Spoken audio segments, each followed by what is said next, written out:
till I reach the top somehow. I'll keep moving.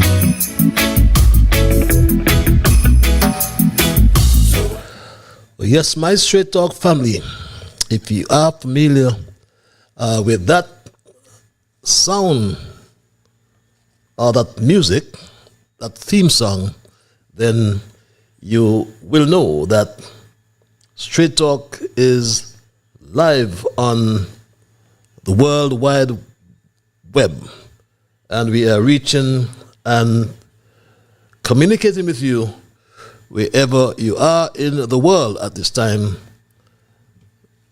And we are coming from right here in St. Kitts and Nevis. So I should say good night, St. Kitts and Nevis.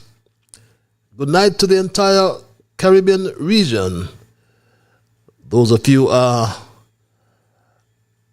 way down south, or way up north, way down south to Trinidad and Tobago, and a matter of fact on the South American mainland, as well as Guyana. And in fact, I got a note from someone in Venezuela, pues Venezuela, buenas noches. And we go north up to Jamaica. So we come down to Barbados, Trinidad. I did say Trinidad, I forgot Tobago, Barbados, St. Lucia, St. Vincent and the Grenadines, Dominica, as well as Guadeloupe, Martinique, Montserrat, Antigua and Barbuda. Then we go west to St. Eustatius and Sabre and St. Barth. I met someone from Statia just a week ago. Just that we are hearing me live and lively in St. Eustatius. St. Martin, how could I forget Anguilla? The USVI and the BVI, Tola and Negada, Virgin Gorda, St. Thomas, St. John, St. Croix, and Puerto Rico as well. And as I said, all over the world. So we are reaching and communicating with you in the Kittitian division and Caribbean diaspora. Some of you are in Africa. There's some of you in Asia, some of you in Europe, and some of you, or a whole lot of you, are all over North America. So I'm at liberty to say good night. I can say good morning, and I will say good afternoon. One of such greetings will be applicable to the region in which you now find yourselves. And for those who may be joining me for the first time, we do normally have first timers, and we thank all those who continue to share the link. So when you do, we get first timers. And for the first timers, just to inform you that Straight Talk is a public service program that facilitates and promotes free expression on all issues of national interest, be they legal, be they environmental, be they technological, social, economic, and or political issues. And Straight Talk, we do have a forum to express yourselves freely. On this program, we try as well to raise the level of national consciousness. We try to raise the level of national discourse by alerting our people to their rights, to their responsibilities, and certainly you do have obligations. My name is Ian Patches Liburd, and I thank Almighty God for blessing me with yet another opportunity to join you in conversation on yet another occasion. And as your host, I always hasten to pledge to remain an untiring advocate of truthfulness. We do not really try to water down or nothing at all is watered down on this program.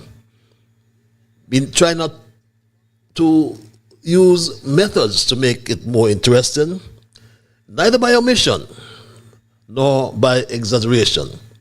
Straight talk is not about sensationalism, my family, neither about creating excitement, especially at the expense of accuracy, because we try at all times to lean on the facts, as it's my duty, my bounden duty I call it, to present the unvarnished truth, the plain truth, nothing but the truth, especially when it comes to governance, transparency, integrity, not only in St. Kitts and Nevis, but wherever we are in the world. We must try to promote that.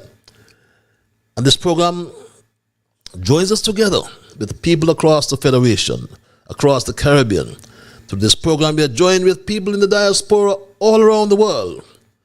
And yes, some we know, some we have met, some we may never ever meet. Some of us will agree, and some of us will disagree with the positions of truth advanced on Straight Talk. And that's okay. We promote a diversity of views. But please, don't sadden me, my Straight Talk family, and start becoming disagreeable. In the interim, let's thank Almighty God for helping us to understand, oh, how good and how pleasant it is for brethren to dwell together in unity. And I remember we had a discussion about unity. Unity is strength. So let's therefore hope and pray for the day when we will all sing his praise together. Yes, we need unity, but yes, we need reality as well. So welcome once again, my people, and thanks for those who share the link. As you bring first-timers, as I said, please continue to do so. I must hasten to remind you as well that Straight Talk is a participative program. By that I mean we include your calls, and at some time we'll include your emails as well. If you also mind the calling, the numbers are on your screens. There's some of you who like the cloak of anonymity, I call it. So we give you access via our email platform, that to the addresses on your screen, Straight Talk Patches, that's one word, at gmail.com.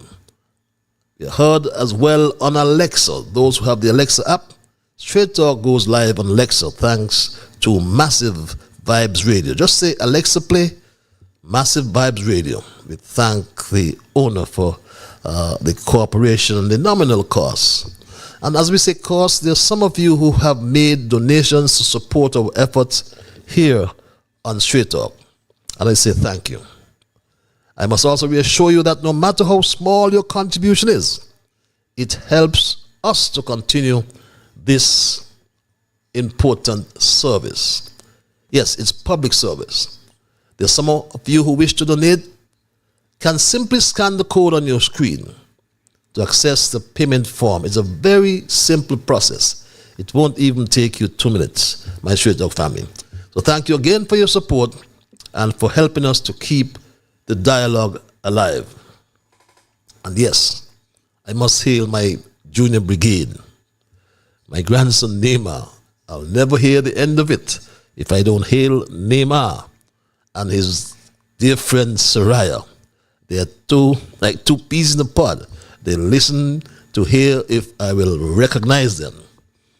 Young Dwayne as well, Tristan, Shamar, Kevin, Young Ru, Jamal, Travis and Travan. They too are hailed. There's some who I meet and ask me, why don't you call my name? I'm a young brigade, but I'll have to get parental authority to do so. Until such time I tell them, ask your mom, ask your daddy if it's okay. I won't call your names. My young brigade, it's growing, but I have to get parental consent to hail you. And we usually begin with our observations review. And that's an integral part of our program as well. Following which, we move into our thesis. And I've titled my thesis tonight, Guards Needed for Guardians of Justice. And following the thesis, We'll include your calls, your emails, as mentioned earlier, because Straight Talk, we encourage and we allow full participation. Yes, you have an opportunity to have your say. And our observations review highlight the current issues, and we do some reflection, and then we may ask a few questions. What has been accomplished? How is it helped others? What has changed, and what can be expected next? And what new we have learned as a people. So please don't change your link. Just spread the word that Straight Talk is currently live on YouTube and Facebook, on social media, and as well on Alexa. Just tell your friends, tell your neighbors, tell everyone that we're live. And we come live every Monday and Thursday religiously, once God permits, from 8 to 10 in the PM. My first observation, I still continue to raise the issue and concern about the desalination plant that is hastily being constructed, nestled between two bulk installations. One very active, that's the Delta bulk installation, and the Texaco bulk installation is not as active as it ought to be. There's some abandoned tanks there. We don't know if there are any fuel, diesel oil, or anything in those tanks, and whether they have gone into our soil. And we know we have what we call sandy loam soil in St. Kitts, so it's highly porous. And there's a certain type of secrecy behind the construction of this plant. We don't know what's the cost. We don't know what's the source of funds. And most importantly, we have not been told or given access to the environmental impact assessment, if one was done there at the industrial site. So we don't know what water will be produced. And it scares me as one who will be forced to consume or to use that water, my Straight Dog family. And many persons in the Bird Rock area in particular have expressed that concern to me privately. People are afraid to talk. We said that the slow student, Jeffrey Hanley, did not even provide the courtesy to have a 1 minute consultation. And I said 1 minute.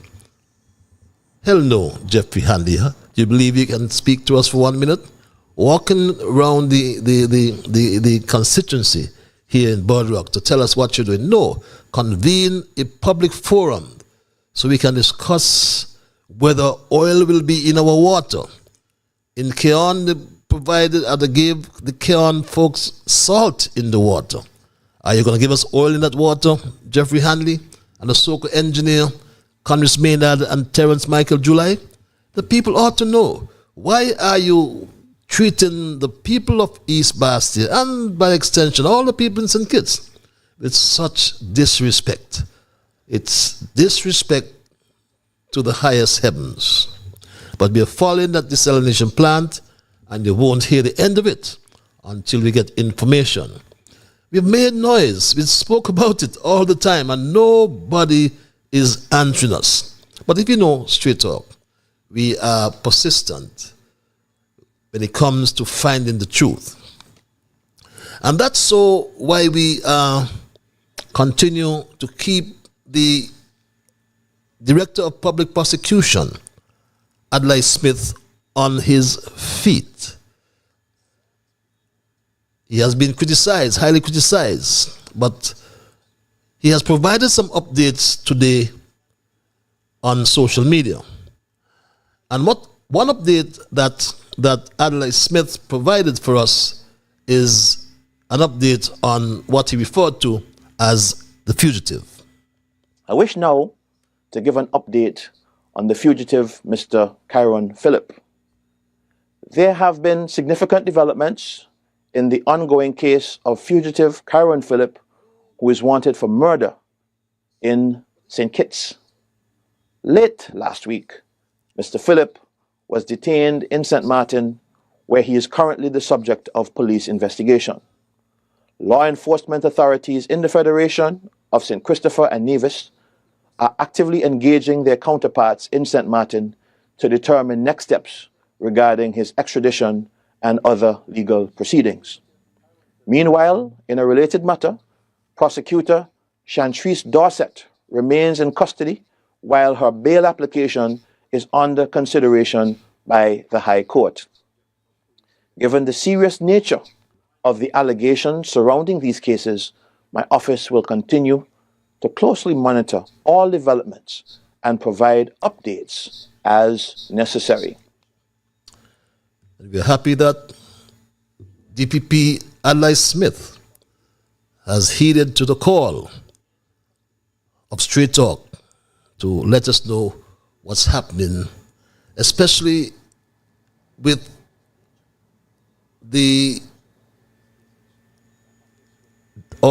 pertaining, I should say, to the death of young Dr. Simonette Williams. It's gone past 2 months, and we were happy as well to learn of this today. I wish also to provide an update on the investigation into the tragic death of Dr. Simonette Williams, which occurred as a result of a traffic accident in December of 2024. The case remains under active investigation, and I have received the official autopsy report, which is now under careful review by myself and the non-resident accident reconstruction expert who was assigned to this case. Additionally, I'm currently in discussions with the said expert who has requested further information to complete his careful analysis. That information is in the process of being supplied to ensure a comprehensive assessment of the circumstances surrounding this incident. I am grateful to the valuable assistance and information provided by members of Dr. Williams' family who have played a crucial role in assisting me in this investigation. However, to strengthen the investigation, I'm appealing to the public for additional witness testimony. Specifically, I'm seeking civilians who are licensed drivers and familiar with the road conditions of the Island Main Road in the New Road area near the fencing of the Robert L. Bradshaw International Airport runway to come forward and provide statements to the police concerning those road conditions. I am also seeking information from any person who may have any helpful information regarding this case. If you are a patriot and willing to assist, please email my office at dppfeedback@kn.gov. That is dppfeedback@kn.gov with your contact information so that the necessary arrangements can be made. I encourage the public to remain patient as this intricate and sensitive investigation progresses. Resolving this matter would have been more straightforward had additional members of the public come forward with pertinent information. The circumstances surrounding Dr. Williams' passing necessitate a careful and comprehensive examination, and I will ensure that all available and relevant evidence is fully considered before making any determinations. As always, I remind the public of our national motto, country above self. Let us work together in the interest. My Straight Talk family, we are happy that Director of Public Prosecution Adlai Smith has come forward and has broken his silence as it relates to an autopsy report. What took 2 months and more to get an autopsy report is anybody's guess. That's behind us now because he has received the autopsy report as he just intimated. But comments of DPP Smith and the way this case is being handled for the past 2 months and counting has created a great amount of suspicion in the minds of citizens and residents. Because recall my Straight Talk family, the scathing criticism from young Dr. Simonette Williams 2 days before her mysterious killing. My Straight Talk family. I am a doctor. I got a scholarship by the government to become a doctor in Cuba. First of all, I do not recommend that not even a dog goes to Cuba. For the poverty, the starvation, even black magic in Cuba, a lot of black magic too. The things that goes on in that country, I wouldn't want a Kittian dog to go to that place. And I am still in awe that they're still sending people here. I would tell anybody, take the $200,000 loan and go to Jamaica. 2 days after, mysteriously, the young doctor was found dead. And the DPP is asking for drivers who know that area. He's asking for anybody who has information. And the people have become more and more suspicious. He is reconstructing the scene. He has a reconstruction expert, he says. But we do wish him well. And the DPP, we trust that your efforts would bear fruits. To date, though, we don't know whether it was a zombie driving the car or the bus. We've heard it's a bus. We haven't confirmed. You haven't confirmed. The police hasn't confirmed. Or we don't know if it was self or automatically driven or without a driver, however that term is. But those are my observations in review for tonight, my Straight Talk family. And we will keep you posted on all the issues as it relates to the happenings in St. Kitts and Nevis. So we'll move right into our thesis without any further delay, which I have titled, as I intimated earlier, Guards Needed for the Guardians of Justice. And last week, I read an article in the widely circulated online journal, St. Kitts Nevis Times, which has stimulated much debate inside and outside of St. Kitts and Nevis. And in that release, or in that journal, was a release from the Bar Association of St. Kitts and Nevis, or as we put it, the St. Kitts Nevis Bar Association. And my Straight Talk family, it has created much of a buzz and much debate all around St. Kitts and Nevis, and I'm told even extra territorially. And the Bar Association, my Straight Talk family, you can glean from the content of that communication that, and it says, the Bar Association is dedicated to providing the public and ensuring that all members of the legal profession adhere to the ethical principles and obligations that govern our practice. The association will continue to follow developments, and in those cases, and at all, and act in accordance, beg your pardon, with the powers vested in their regulatory framework. And that's an interesting position advanced by the Bar Association. And in a very poetic way, my Straight Dog family, a schoolmate of mine called me and asked, what is going on in St. Kitts Nevis with those, as he put it, at the Ad Baram Evocatos? I was lost for a moment, my Straight Dog family, until he shouted, have you forgotten your Latin Spanish? Have you forgotten your Latin patches? I mean those young lawyers, in particular in St. Kitts and Nevis, who were recently called to the bar. He then sent me a Facebook post, which I wanted to share with you tonight, but for some reason I haven't I've seen it coming on my drive here. But he sent me a Facebook post from the Premier of Nevis, and it was under the caption, lawyers are being locked up in St. Kitts and Nevis, Brantley wrote.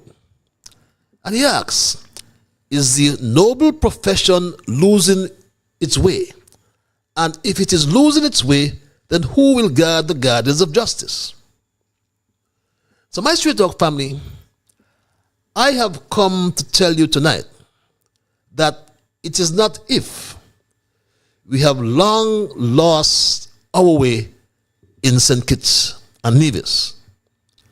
And guards are needed for the guardians of justice. Judges and courts are considered the guardians of justice who interpret the law and make decisions. These judges must ensure that justice is done and must maintain fairness in legal proceedings. And in most countries, people are judged by a jury of their peers. Not so in St. Kitts Nevis. The crooked Attorney General and the current bunch of experts have introduced what they call legislation to ensure that we have judge-only trials. No longer. We have no choice to demand that we want to be examined by a jury of our peers. That's the DPP's call, we understand. But could you imagine, my Straight Dog family? These bunch of experts in cabinet went to the parliament and introduced judge-only trials. And guess what?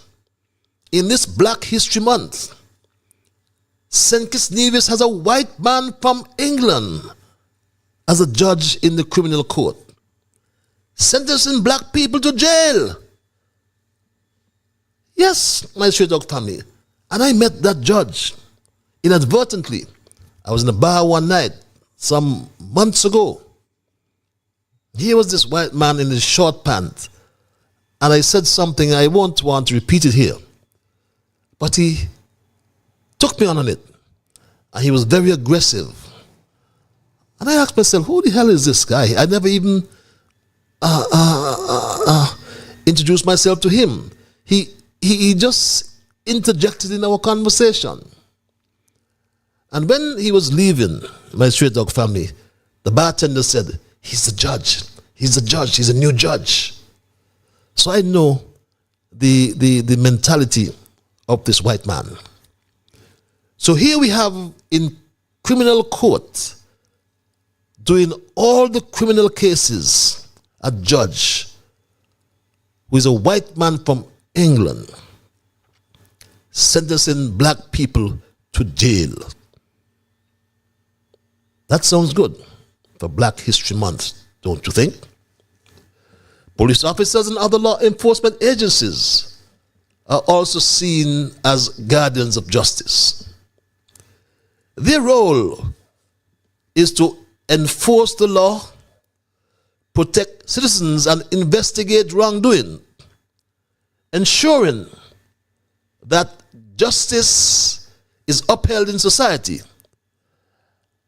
But just today, we have learned this as well from the office of the DPP. He said this, my Straight Dog family. On June 28th, 2023, a 12-year-old minor female reported that she was indecently assaulted by the said police officer, who allegedly offered her money in exchange for her silence. In December of 2023, the Commissioner of Police sought legal advice from me in my capacity as the Director of Public Prosecutions as to whether the police officer should be charged. Following a thorough review of the evidence, as Director of Public Prosecutions, I advised that charges be laid, and the police officer was formally charged in January of 2024. However, in the same January of 2024, I received intelligence suggesting possible external interference in the case. Given the gravity of the information, the Commissioner of Police was further advised to initiate a separate criminal investigation into the mother of the said minor.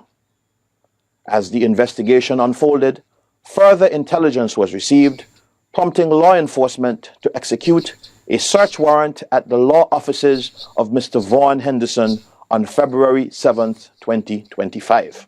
As a result of these findings, Vaughan Henderson and the police officer have been formally charged with attempting to pervert the course of public justice and money laundering offenses.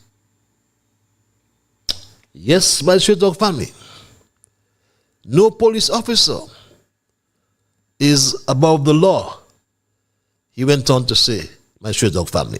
He said this: It is my duty to ensure that police officers who have a sworn responsibility to protect the public are held fully accountable when it is reported that they breach that trust.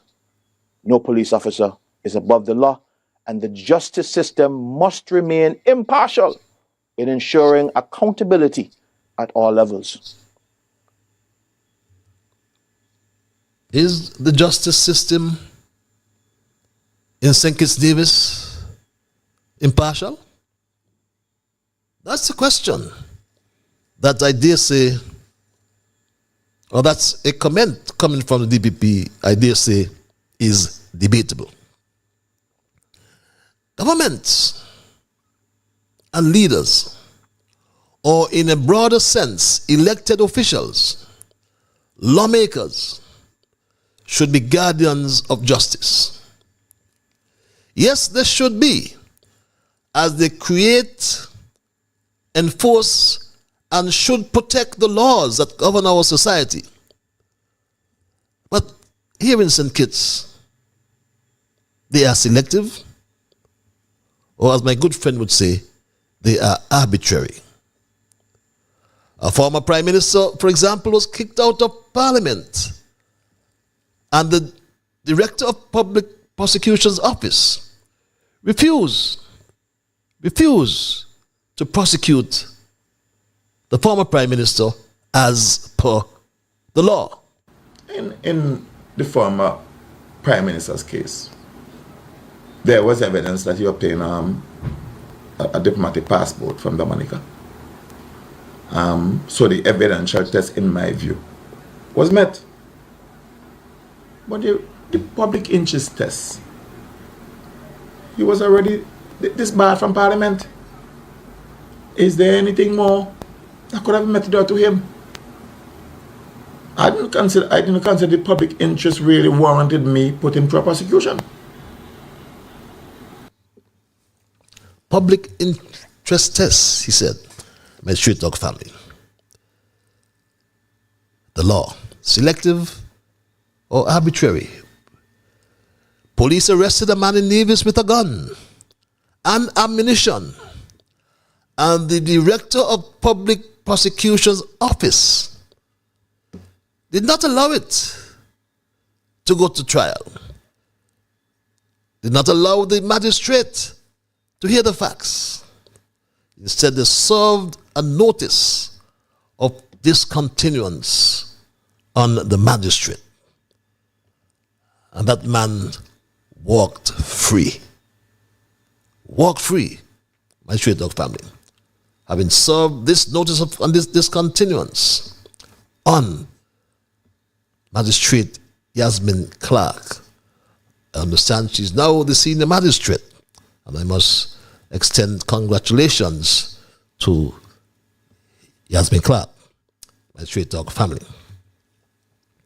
But no reason was given to stop that trial. A man caught red-handed with a gun and ammunition. The police had the evidential matters in court. While this notice of discontinuance was served, and nobody can question that. No reason. While others have been sent to jail for the same offense. Same offense. And right now, one is before the white man, the criminal judge from England, a customs officer, and two others. One whose wife works with the snake. They discontinued the case against that one in Nevis. But my friend put it quite simply. I was speaking with him today. I'll put it to you as well. If 100 drivers are speeding, the 3 speeding the most are breaking the law. Just as those drivers who are speeding the least, they all are breaking the law. So would you charge those who are speeding the most and let go those who are speeding the least? No. The law, justice must be blind, it is said. Look at our Attorney General Garth Lucifer Wilkin, my Straight Dog family. We will never forget this until justice is done. Look at our Attorney General Garth Lucifer Wilkin, who broke the law and committed a criminal offense. And he has not resigned. And he still has not been fired. In the United States, recall, my Straight Dog family, in the United States of America, recall years ago, Zoe Beard did the same thing. She broke the law. And what happened when she was nominated by then President Clinton as Attorney General? Here's what happened, my Straight Dog family. I remember, you and I are old enough to remember, when Bill Clinton had 2 Attorney General nominees, Zoe Baird and Kimba Wood, who were eliminated, who had to withdraw because they had employed illegal nannies. Just like Garth Wilkin. He did not employ an illegal nanny, but this is what happened. This is exactly what happened and what Garth Lucifer Wilkin did. This is the Time magazine cover of February 1993, 30 years ago. You may recognize this woman if you're my age. If you don't worry, I'm going to fill you in. This is Zoe Baird. The incoming president, Bill Clinton, wanted a woman for Attorney General. So he nominated Zoe Baird, but there were some problems. She had hired undocumented immigrants to serve as nannies, and she wasn't paying her Social Security. There were some financial issues. And that alone kiboshed her chances to serve as Attorney General. That alone was enough for the Senate to say, hey, we can't confirm her as Attorney General. And this was the first big lesson that President Clinton learned in office. You may be president, but the purpose of having accountability by way of the 2 houses is to ensure that you appoint political officials in your cabinet who are ethically in the clear. Now we're in. We don't have a bicameral system, we have a unicameral system. But Garth Lucifer Wilkin was hired by Terence Michael July and placed in the cabinet.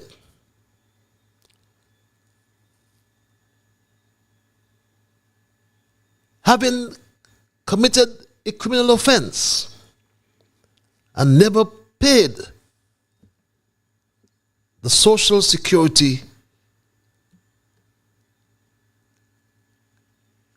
funds as prescribed by the law. Having done so, Terence Michael July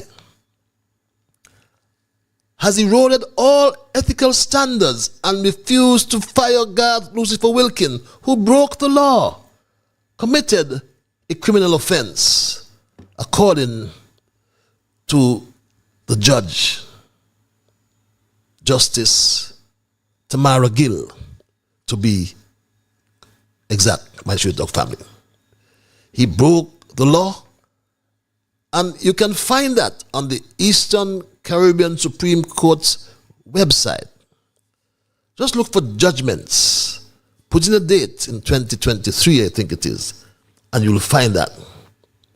The justice says, Section 45(1). This is an excerpt from her decision. An insured person, she said, or employer who fails to pay at or within the time prescribed, this is what the law says rather, beg your pardon, or who fails to pay within the time prescribed by the purpose of any contribution which he or she is liable under this act to pay, shall each such failure be liable on summary conviction to a fine not exceeding $200 or to imprisonment for a term not exceeding 6 months, or to both, and in addition shall incur a penalty not exceeding $100 and not less than $20 for every day during which such failure continues beyond 6 months. But here's what Justice Tamara Gill opined, and I quote, "A Social Security payment after the time prescribed by the legislation constitutes a criminal offense, whether or not the law is strictly enforced, as long as it is done within the applicable limitation period. There is no bar on the relevant authorities to institute criminal proceedings." Yes, they can do it right now.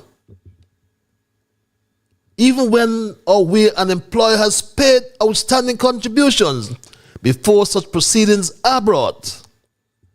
In those circumstances, in my view, the employer would have a strong mitigating position that he or she made good the breach, my straight dog family.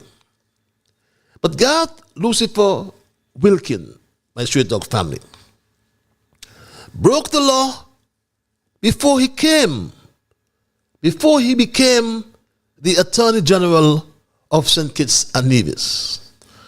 And he even broke the law after he became the Attorney General of St. Kitts and Nevis.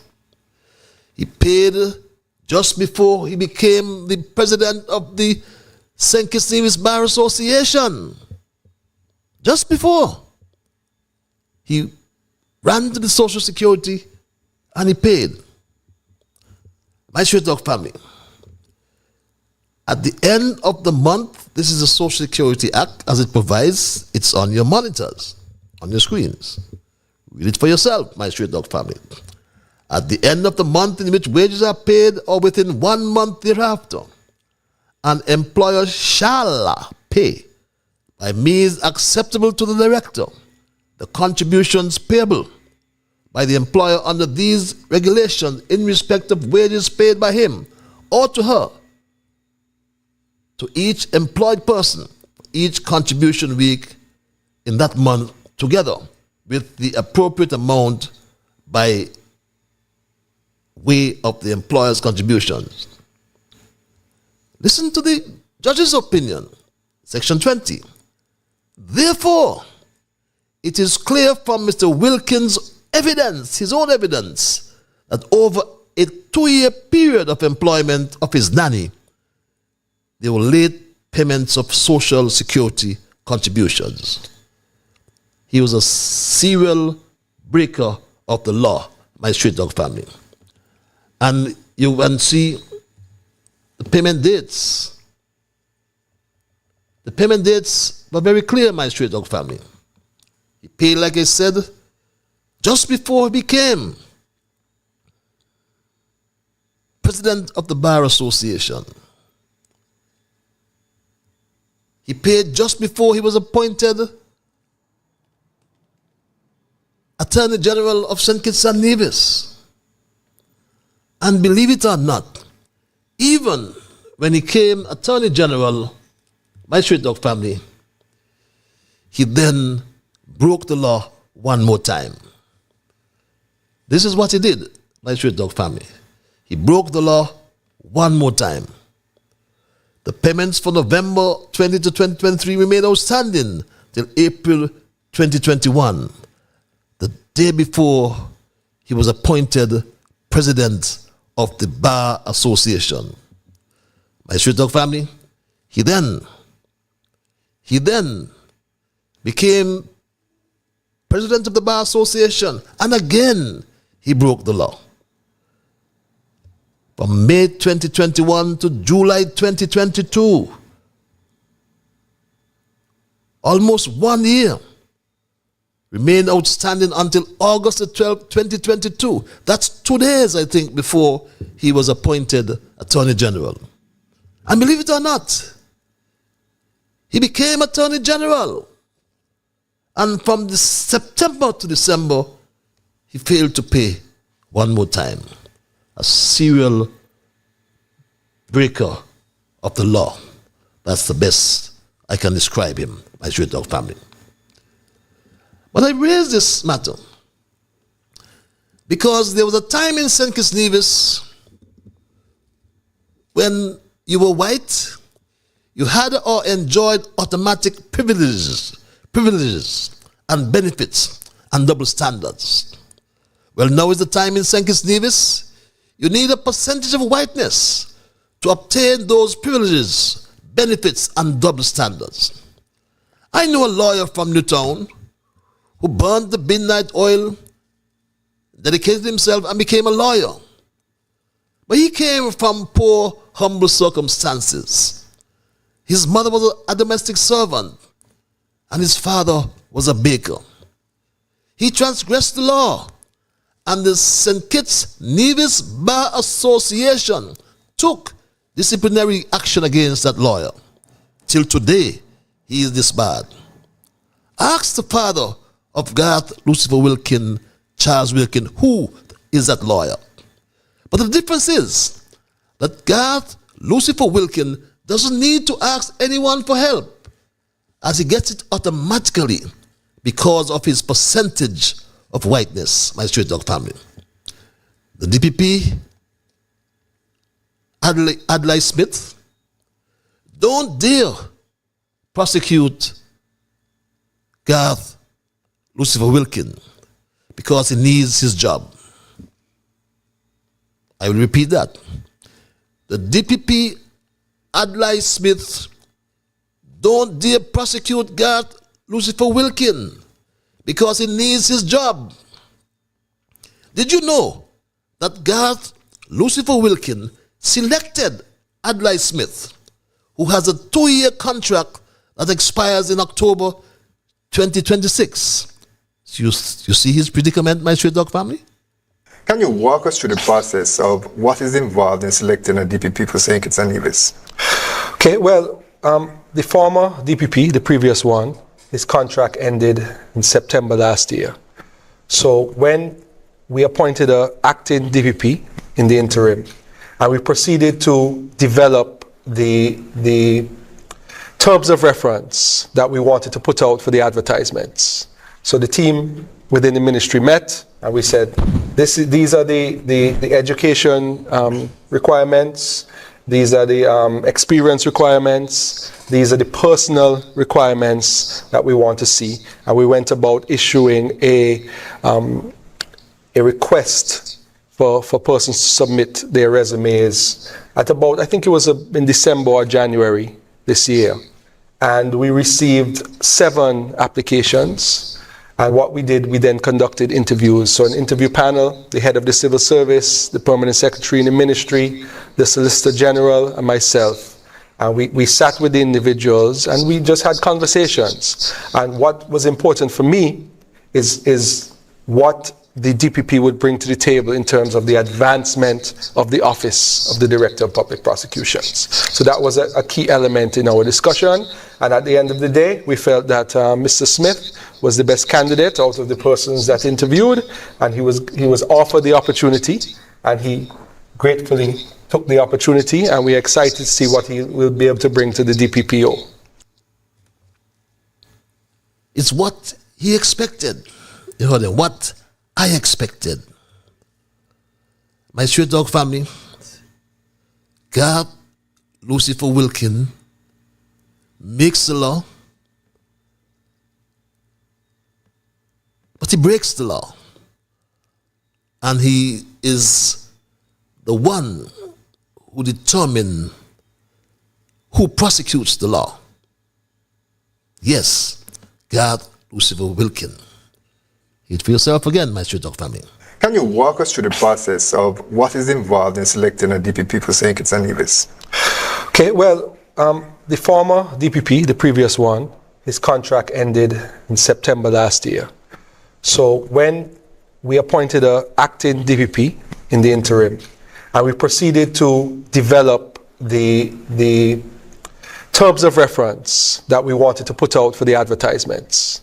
So the team within the ministry met, and we said, these are the education requirements, these are the experience requirements, these are the personal requirements that we want to see. And we went about issuing a request for persons to submit their resumes at about, I think it was in December or January this year. And we received 7 applications. And what we did, we then conducted interviews. So an interview panel, the head of the civil service, the permanent secretary in the ministry, the solicitor general, and myself. And we sat with the individuals and we just had conversations. And what was important for me is what the DPP would bring to the table in terms of the advancement of the office of the Director of Public Prosecutions. So that was a key element in our discussion. And at the end of the day, we felt that Mr. Smith was the best candidate out of the persons that interviewed, and he was offered the opportunity, and he gratefully took the opportunity, and we're excited to see what he will be able to bring to the DPPO. As Straight Dog family, think about this carefully. The permanent secretary in the ministry reports to Attorney General Garth Lucifer Wilkin. He said she was on the interview panel. The Solicitor General reports to the Attorney General Garth Lucifer Wilkin. And he said the chief personal officer was present. He also told us what was important to him. Those were his words. What was important to me? He's in charge. So how do you expect the DPP, Adlai Smith, to prosecute Garth Lucifer Wilkin? This concept of justice has long been a cornerstone of societal governance, moral philosophy, and legal systems. The need for guards of the guardian of justice is not only a question of who enforces accountability, but also one of ensuring, I should say, that the pillars of justice remain unbiased, transparent, and true to their foundational principles. In a deeper, more philosophical sense, the guardian of justice refers as well to the collective will of a society to pursue fairness, equity, and moral responsibility, assuring that the rules of fairness are followed no matter who is in power, PAM, PLP, or Labour, my Street Dog family. Whatever is wrong, we must put it right. We cannot condone ideas like this one, my Street Dog family. We cannot condone these ideas. For the thief that she away, no? I don't know what ministers running up in there for right now, because let me tell you, by the time this Labour done with the government and the money pot, nothing will be there. They're empty. The pot will be empty. What are you going to fill it with? You're going out, go really more investors, go tell lies, and all kind of thing to accumulate the money and run well with the money in all kind of offshore account and all kind of thing. To come give us excuse again, it's one bad experience we having after the other. So the best thing I say, let me bring back the thief for the sharing. Thief is thief, but let me bring back the one with the sharing, because all you ain't sharing nothing. Is that what we want in St. Kitts and Nevis, my Street Dog family? It must be about the will of the people through the Prime Minister. But the problem is, I should say, Terence Michael July is acting like the slave on the plantation. So he too is afraid to fire Garth Lucifer Wilkin. Terence Michael July is the enemy, having attained the highest office in the land, is still afraid to fire Garth Lucifer Wilkin and set the tone and the limits, the standards. Terence Michael July cannot set the standards if he cannot fire Garth Lucifer Wilkin. Jew has set standards that should not be accepted in St. Kitts and Nevis. Garth Lucifer Wilkin committed a criminal offense, and Jew should have asked for his resignation. Once he failed to resign, Garth Lucifer Wilkin should have been fired. What else can we expect from the Prime Minister, whose chief advisor who sets his legislative agenda? Garth Lucifer Wilkin, the lawmaker, is a lawbreaker. Then you're trying to convince me that the Director of Public Prosecution's office is independent because the Constitution said so? Hell no. DPP Adlai Smith is dependent upon Garth Lucifer Wilkin to recommend in the next few months that his contract be renewed. That is why I propose an amendment to the Constitution that the appointment of the DPP must be approved by a judicial council or the parliament, the legislature. When we look at the DPP or the DPP's office and the job he's doing, we can only conclude that justice is not blind in St. Kitts Nevis. And the Bar Association, sometimes I've asked myself if this national voice of the legal profession in St. Kitts Nevis is drowsy or drunk. At the bar, you have to be drunk to ignore the seriousness of the transgression of Garth Lucifer Wilkin, the chief lawmaker who is a serial lawbreaker.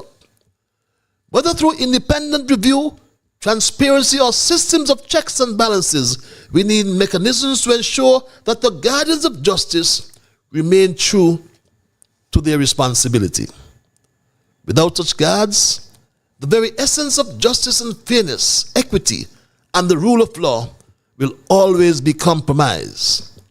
Ultimately, society must remain vigilant in protecting justice by guarding those who are charged with its preservation. By doing so, we preserve the integrity of the justice system, uphold public trust, and safeguard the rights of all individuals. Until then, I submit, guards are needed for the guardians of justice. That's my story tonight, my Straight Talk family, and I am not going to change it. I'll entertain your calls and your emails, and I'll do so momentarily. But before I open the lines, I anticipate I must advise you that you will respect others. And of course, to achieve that, you must first respect yourselves. Let us be fair to all concerned, and let us ensure that the things we say and or do will be beneficial to all concerned. In the process of doing and saying those things, let us strive to build a kinder, gentler St. Kitts and Nevis. At 3 minutes past the 9 o'clock hour, we go to the lines and say good night to our first caller. Caller, you live. Hello, caller. Are you there, caller?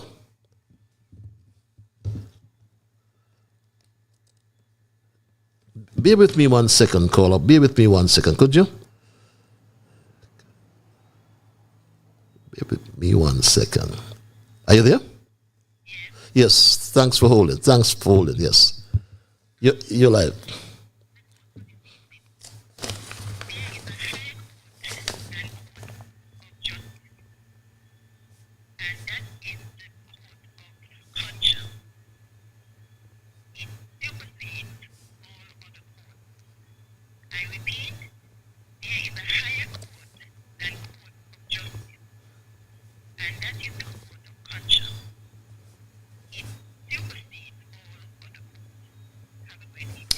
Thank you very much for your quotation. Supersedes all other courts. Yes, I always look forward to your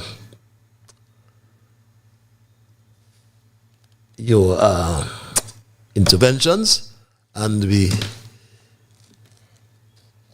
do agree there's a higher court than the court of justice. That is a court of conscience. It supersedes all other courts. Yes, my Straight Talk family, the lines are open. We are entertaining your calls and your emails. If you have just joined me, we are looking at the thesis for tonight, guards needed for the guardians of justice. We also provided information and updates from Attorney General Adlai Smith relating to some very, very important issues. And we are, in fact, hoping that we can get that caller is contacted me via my local number. The number is 663-6672. The only number you can get me on tonight is 663-6672 again, and the overseas number it's 646-829-6672. Caller, you're live. Hello, caller. Patches. My lord. How are you? I am peaceful. It sounds like the major. Yes, yes. You know, this is the major. I just want to tax your brain. I know you're a engineer. I want to tax your brain, you know. Yeah. That's what I want to know. I learn a lot from you. So I have to tax your brain to see if you're still with me as well. I just want to ask you a question. You listen? I always listen to you. I always listen to you and everyone. Yeah, listen. I want to know, if one broke the law, would you consider him as a double-minded or unstable person in all his ways? Because we're talking about the law. I am talking about the law. Once he broke the law, I want to know, because things ain't happening, as you said. Somebody broke the law and they have to pay X dollars or whatever have you. So I want to know, if one broke the law, if you consider him to be double-minded or he's unstable in his ways. Is there a difference between both double-minded and stable in the ways? What do you think? Double-minded and unstable. Yeah. Well, I believe. Well, when you're unstable, you're not true. You're not true. And when you're double-minded, you could be fooled easily. And you're double-minded. I tell you, sir, thinking is 68 square miles, and regardless of whatever tells you, you're going to believe me. So is that you're just unstable. You're unstable because you know to a fact that sinking is 68 square miles. You can't get to another place, ain't it? So How that sound? I got you, but I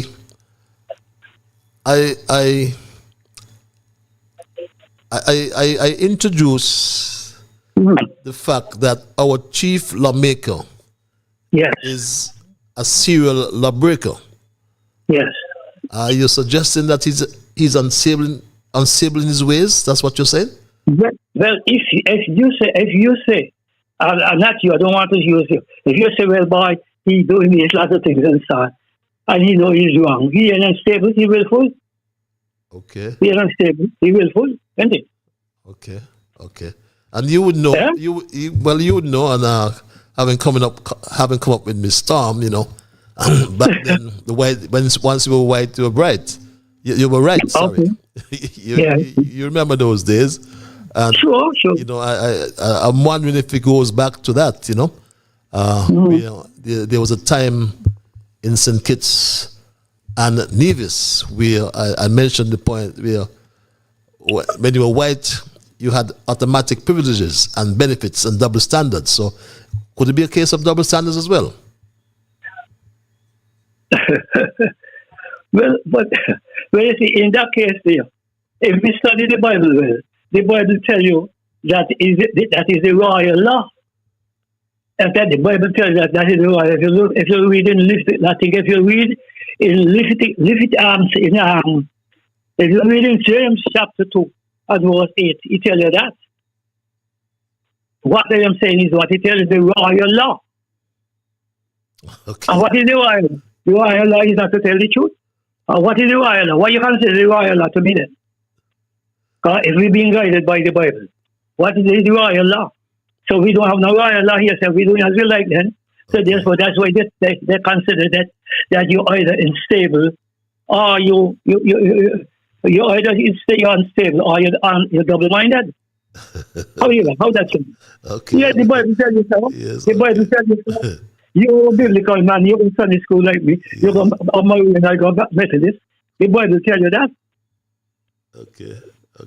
You understand? I got you loud and clear, Major. I got you loud. Yeah, because I think that's the royal law. If you're supposed to do a job, if you can't do the job, you just say, I can't continue any longer, and then we say, look at another job, and the things like that. Yes. That's the law. I am in total concur. I'm in total agreement with you. Yeah. Yes. Thank you. Yeah, think about it. Think about it. Real food for thought, my Shwetak family, right? Yeah, you know. Thank you a lot. Thanks a lot, Major. As thank you. caller suggested that there's a higher court than the court of justice. That is the court of conscience that supersedes all other courts. Let's go back to the lines and thank this caller for holding. Caller, you're live. Hello, caller. Mr. Shwetak. How are you, my brother? It sounds like my brother from another mother. Your brother from another mother is doing very well so far, so good. Abracadabra. Abracadabra. How are you, my brother? I am peaceful. Yourself? Man, what can I say? It's a while I haven't speak to you because the way you was coming on the internet, there no more. You used to just show up on the internet and YouTube and say coming up next, and for some reason I don't know what happened. It's not there no more. Even my brother said he can't pick it up the way we used to pick it up. So something was moved from there. We don't know what happened because we can't catch you no more on YouTube. You will be there at least 6:45, and he said you're coming up next, and all of a sudden we can't look away. We try to find it, we just can't find it. But I find it somewhere else, and I forget where I find it, but that's where I find it. And sometimes it come on, sometimes it don't come on. Anyway, that's enough for that.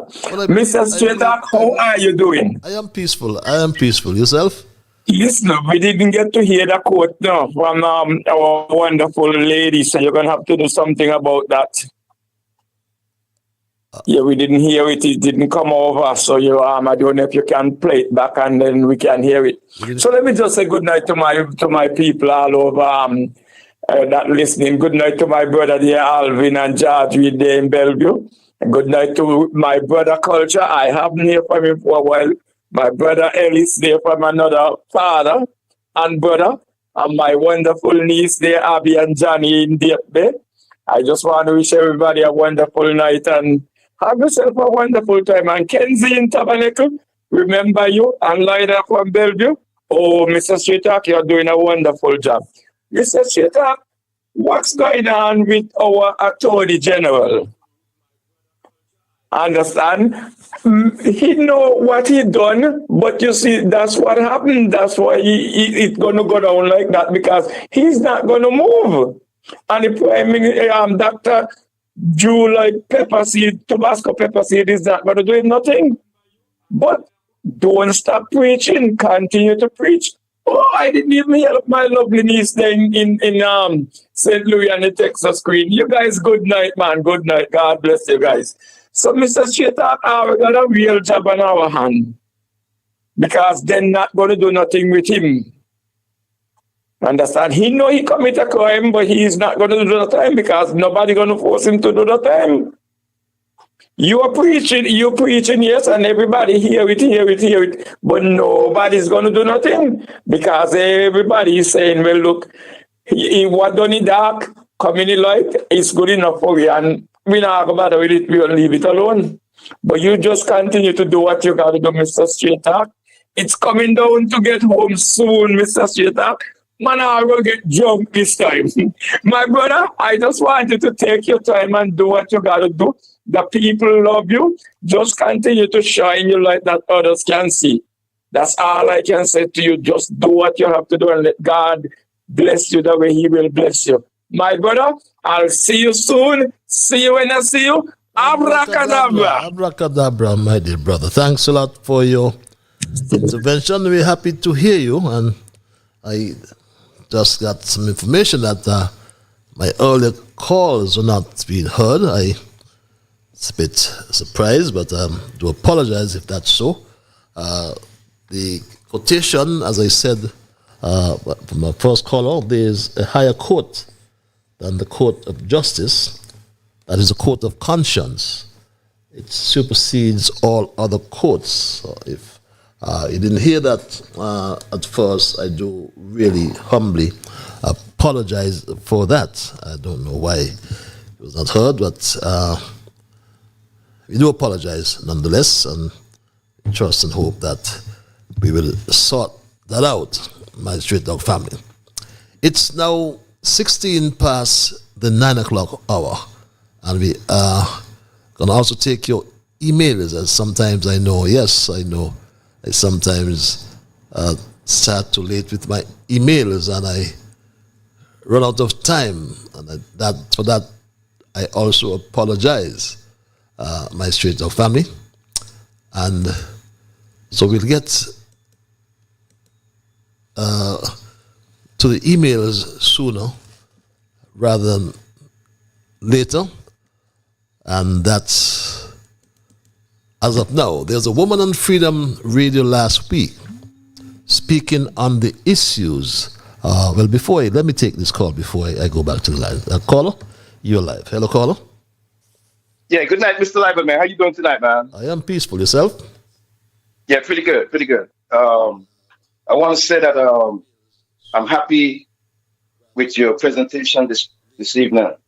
Thank you. You went straight up the alley addressing the judicial system. And that's what the people in St. Kitts and Nevis got to pay attention to. Equal rights and justice for all. The place is in a mess. The persons in authority, they don't have our leaders, they don't have no integrity. They're selling out the place.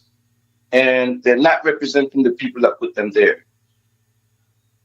I seen a clip circulated on WhatsApp by someone named Daly on the Nevis end, and it's about the vast amount of lands that's untouched on that south side of Nevis. There's a particular realtor company in Nevis that's trying to get their hands on those lands over there. And I'm encouraging the owners in that area of those lands to stand firm and know what they're getting into. It's alleged that they're being forced to consider selling out now for trinkets. And then when the infrastructure goes into that area of Nevis, then the value of the land skyrockets, and then whoever buy and get their hands on those lands will come out rich, rich, rich, rich. Those lands should be preserved for agriculture primarily. And secondly, if the locals can develop that area for home ownership, building of homes for local people.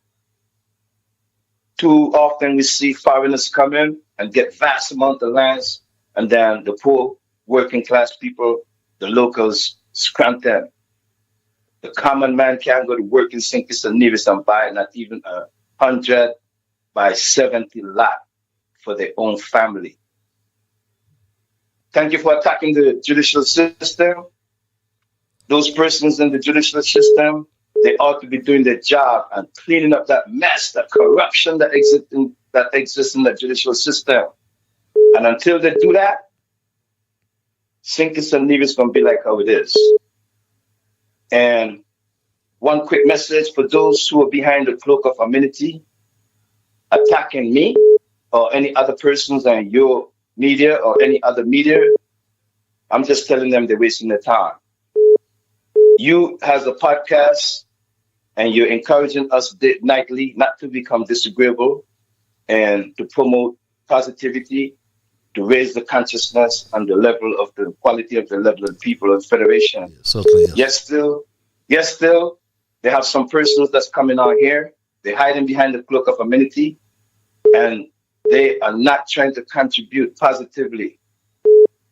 And you read an email last time coming down the stretch, and that person got my name in their mouth. And I would encourage them to move away from that type of stuff because it is not productive. Repetition is good. Every day when you drive around America, you see them big golden arches over McDonald's. Millions and billions served every day. But those people in the Federation who are not getting what's going on in their own country, they need repetition. Many a times you put out a lot of repetition on your own show here every night. So it takes a lot more to move somebody like me. My name is Burl Jones, and I grew up in Cotton Ground in Nevis. I'm a real person. I'm a real Cotton Ground man. I'm a real Nevis man. Too much and for too long, we see the wranglings between St. Kitts and Nevis, and it's high time some persons step up and clean up that mess in St. Kitts and Nevis. Otherwise, the citizens going to be scrunting later on. St. Kitts and Nevis is rapidly becoming like South Africa, how South Africa was under apartheid. Don't worry about me. Worry about what's going on in your own country. And that Bryan clause and that dual citizenship clause, I hope them parliamentarians could one day take a look at that and remove them barriers around all citizens. All citizens of St. Kitts and Nevis are supposed to enjoy all fruits of their citizenship. Sorry.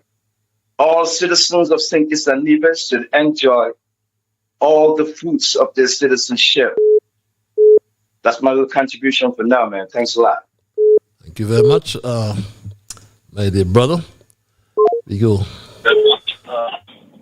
straight back to the lines. Calling you live. Hello, caller. Good night, Brother Patrice. Good night, Good night, all the listeners. How are you doing? I am peaceful. Yourself? Well, that's my line also. Humble and peaceful. And without that, you would not be focused. All right. Let me be serious about an issue. Now, I listened to a document about these lands in Nevis, and my colleague happened to spoke about it. But I may add this. First of all, we are aware of the situation with the land on the outskirts from probably where Valium at, and the outskirts going all the way around to Cliff Dwellers and probably beyond. Going back in time, how those lands were owned. They came from the white men who used to enslave the Africans. And as time moved forward, those lands could have been given to the slaves from their masters. And remember back then, land were not surveyed. Land were marked by boundaries, by stones, or some kind of marker that might be appropriated to know this is that person, that is the person moving forward. And as I will tell you, a lot of those lands, plenty of those lands are not surveyed up to today. And I'm going to give you an example. My grandfather has land in those stretch. And I already discovered the outlet of that land, the boundaries. What I need for those who are thinking about and looking at those lands, they are not for touch, they are not for grabs. And it is alleged that Mark Grantley, Premier of Nevis, and his wife, and their real estate firm. My brother, I don't know what you're going to say. I'm going to preempt you here, right? Okay. Saying it's alleged don't really indemnify you or indemnify me about anything. If you're saying it's alleged, me, you don't have the facts. Right? The reason why I said that. No, but be careful what you're going to say. I'm not going to preempt. Once you're going to call people's names and tell me it is alleged, I am very, very cautious going forward with that. Okay. I respect that. What I'm trying to say, let me omit the names. That those lands might be an kleptocratic watch. But my warning is to all those people who think they own lands but never surveyed, because my grandfather's land was not surveyed. And I have the plan, I have the copy, I have the market, I have the survey plan and all the boundaries of land that surround that moving forward. Mr. Premier, and to whom it may concern, keep your eyes off those lands. They are not yours. And stop being so long-eyed. Because I don't know if you need your pocket to be deeper than what it is. So, caveat emptor. Be aware. Okay. Now, let me stray away from that. Yep. Let me get to the Federation. Because when I speak, I'm not speaking about a single entity. Yeah, but I'm going to give you 30 seconds of it because I have some... Yeah, I probably will end less than that. We, as I adamantly continue to say, we need sympathetic, empathetic leaders in our country. Far too long, we've been governed by these kleptocrats and these misfits or recycled politicians. They are all there for themselves. They are all there to take as much money as they can, that when God called them, they can say how much money I should pay for you to give me a break. Okay. Okay? Last but not least, I heard a lady named Marsha. She hollowed out to me. Marsha, my number is 347-460-8192. I will be glad to speak with you. Okay. I will be glad. So please do call. Thank you. Bye for now. Thank you very much for your intervention, and thank you for your understanding as well. There was a woman on Freedom Radio last week speaking on the Issues segment program called Black History Month. The host of the program played a statement that Harris made some time ago, condemning the proposed recommendation to decriminalize marijuana. Harris had stated his frank reason why he and his cabinet members were against legalizing the drug. He said if the drug was to be decriminalized, it would be bad for the country because smoking of marijuana had destroyed many young lives, he said. Some smokers are so bold that they blow their smoke in people's face. All the reasons proffered by Harris were excellent, truthful, and honest, and supported by the majority of law-abiding citizens. Now, this old woman brought here purposely by the radio station to refute and diminish what Harris had said was irresponsible and unmerited. I mean to say, a foolish woman had the audacity to speak about Harris without proper respect, and the people of this country, excluding the station, will not tolerate nor accept an idiot like her to come here in Harris's born country and slight him. She had the gall to articulate that she and other professionals has been smoking marijuana for years, and neither of them are suffering from any mental health issues. Woman, you are such a stupid and mentally deranged that you don't even realize you're a crazy woman talking pure nonsense.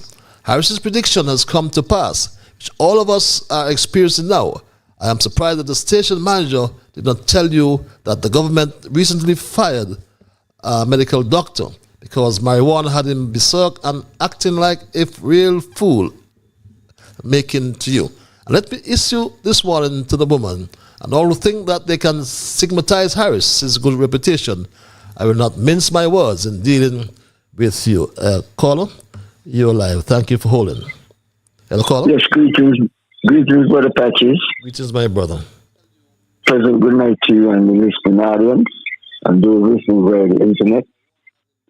This is Rascolongi. How are you, Rascolongi? Good night, brother. Question: have you ever, when you was in the jazz brass, you played at the Audubon Ballroom? In Toronto? No, in Harlem. Audubon is Harlem or Toronto? No, Harlem. I don't know if there's one in Toronto, but there's one in Harlem. You played there? I recall playing in Audubon, but that's in Toronto, if my memory serves me well. But I may be wrong. Okay. It's a long time ago. The Audubon Ballroom. It's a long time ago, my brother. Yeah, the Audubon Ballroom in Harlem. That's where Malcolm X got assassinated. And this is the 21st of this month was the 60th anniversary of his assassination.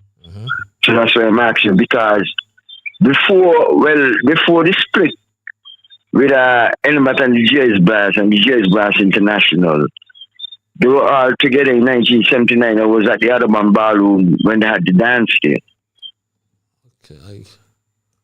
So that's why I'm asking that question. If you would. My memory has failed me, my brother. I'll be honest with you. When I heard Audubon, I think right away about Toronto. No, Audubon. Yeah, but I'm saying maybe you're right, but I was thinking Toronto though. But yeah. But anyhow, the Audubon Ballroom is in Harlem. Okay. And that's where Malcolm X got assassinated. And this month, the 21st of this month was the 60th anniversary. So I just want to highlight that to our brothers and sisters. And my movement, the December 12 movement, we saved the Audubon Ballroom in the legacy of Malcolm X's name. So because Columbia University wanted to turn it into some kind of chemical lab or something like that. But anyhow, I just want to say also that this is the 100th anniversary of Brother Ras Sam Brown, the political icon of the Rastafari movement. He ran for elections in Jamaica, Brother Ras Sam Brown is a very critical figure in the Rastafari movement. And this is also the 100th anniversary of birth of Brother Medgar Evers, who was a member of the NAACP and president. The Ku Klux Klan killed him at his home, so I just wanted to raise that. But you're talking about justice, right? The president of the United States is a convicted felon, but he's the president. You see what I'm saying? So what I'm trying to say, that's how the colonial system operates. So people don't go to prison, my brother. Basically in every society. Well, You know? I'm trying to remember what was the judge's ruling. He was I'll find it. But go ahead. Sorry, I'll find it.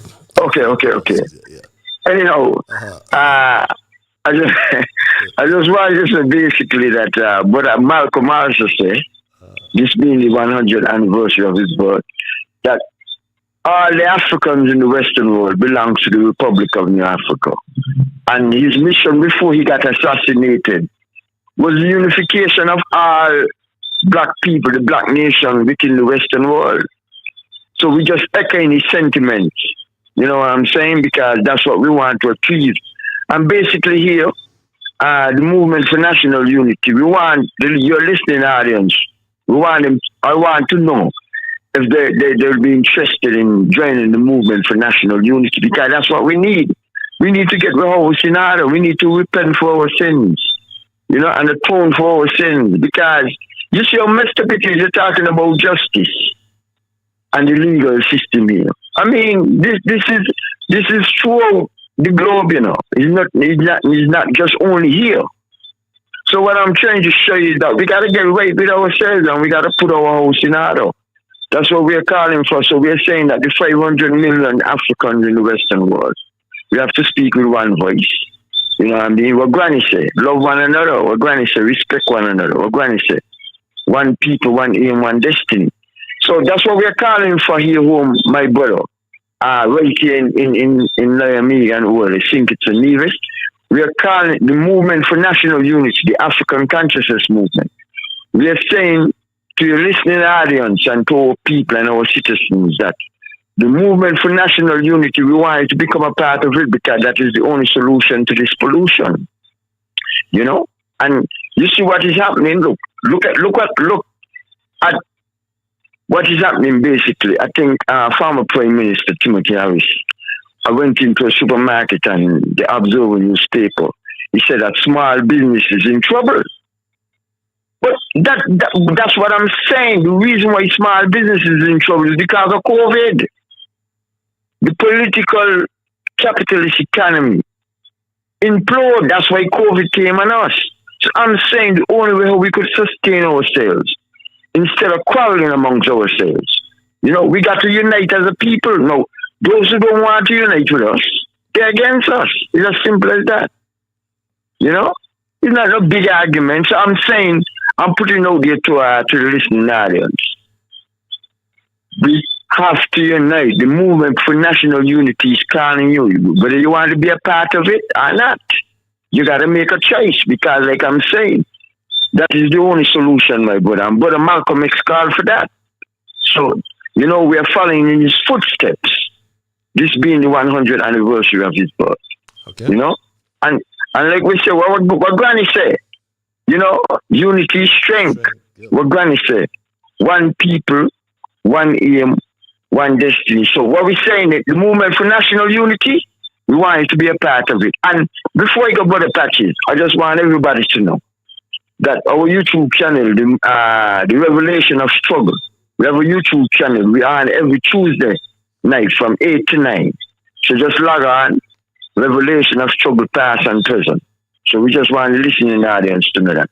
So this time, Granny said, love one another, man, and respect one another. One people, one aim, one destiny. Give thanks. Give thanks, my brother. One love. As well. We go back to the lines. Caller, you're live. Hello, caller. Hello, caller.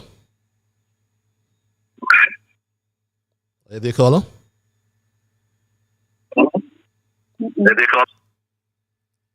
Caller, you live. Hello. Okay, let's take this other caller. Caller, you are live. Oh, wow. Missed that caller as well. Okay, I've missed both callers. I'm sorry about that. Patches, I'm the parent of an autistic child. But allow me first to extend on behalf of all parents with children who have been diagnosed all who have been diagnosed with autism our profound gratitude to Dr. Josephine Claxton Richardson and her caring team of professionals at the Spectrum Center for taking good care of our children. Patches, Dr. Richardson and her team are operating under trying conditions in the cramped space at the industrial site, daycare center, a place totally unsuitable for them to carry out their expected tasks.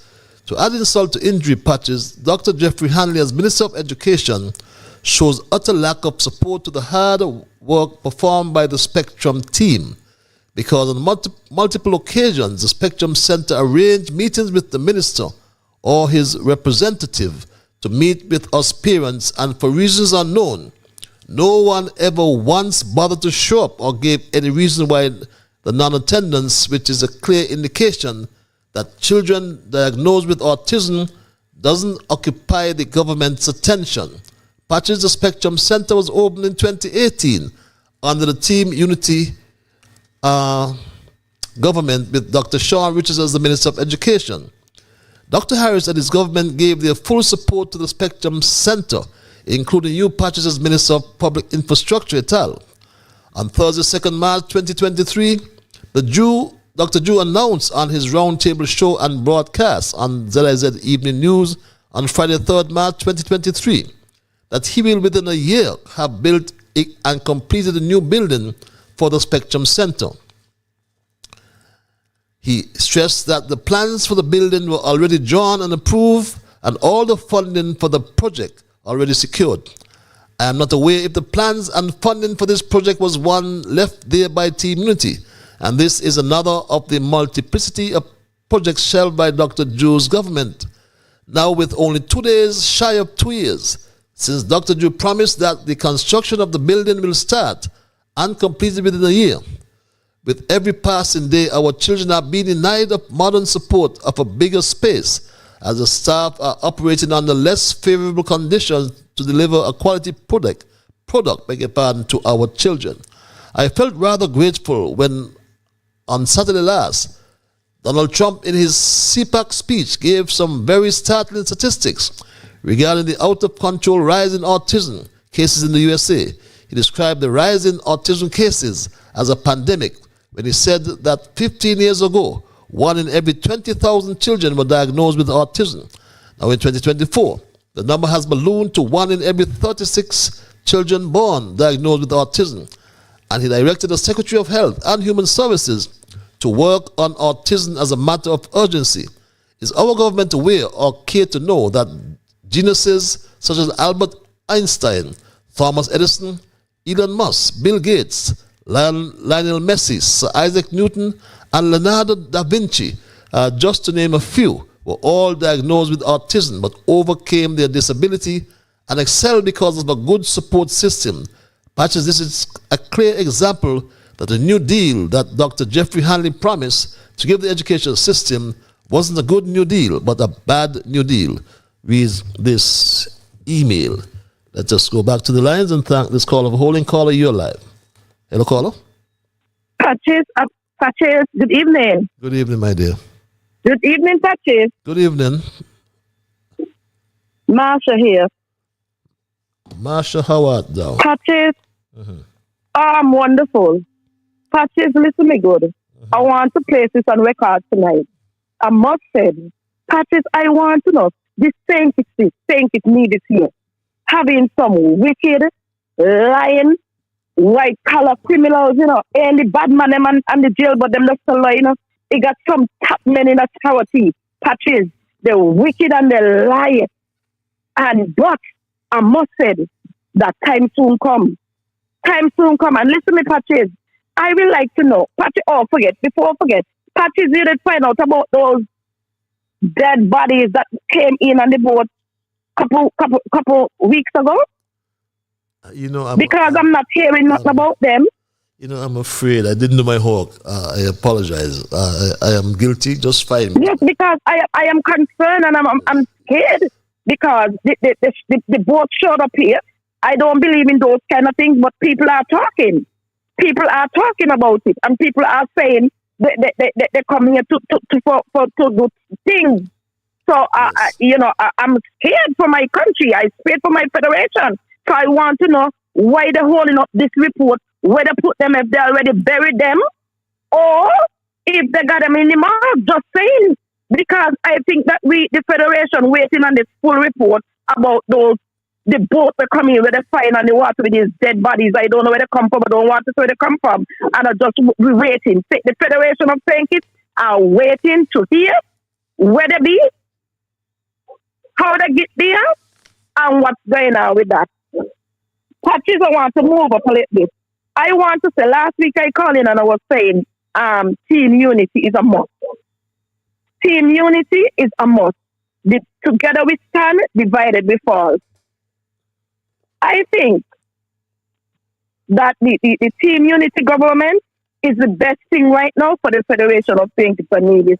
And I realized when you talk about it, when you had last week when we spoke about it, I realized that like it like Facebook was up about everybody abusing this team unity, that's not, but team unity is a must. Team unity is a must. Patches, and I want to take this time out and said a special good night to my Prime Minister, Dr. Timothy Harris, who I love daily. And I want to send a message to the entire Federation to stick our pin.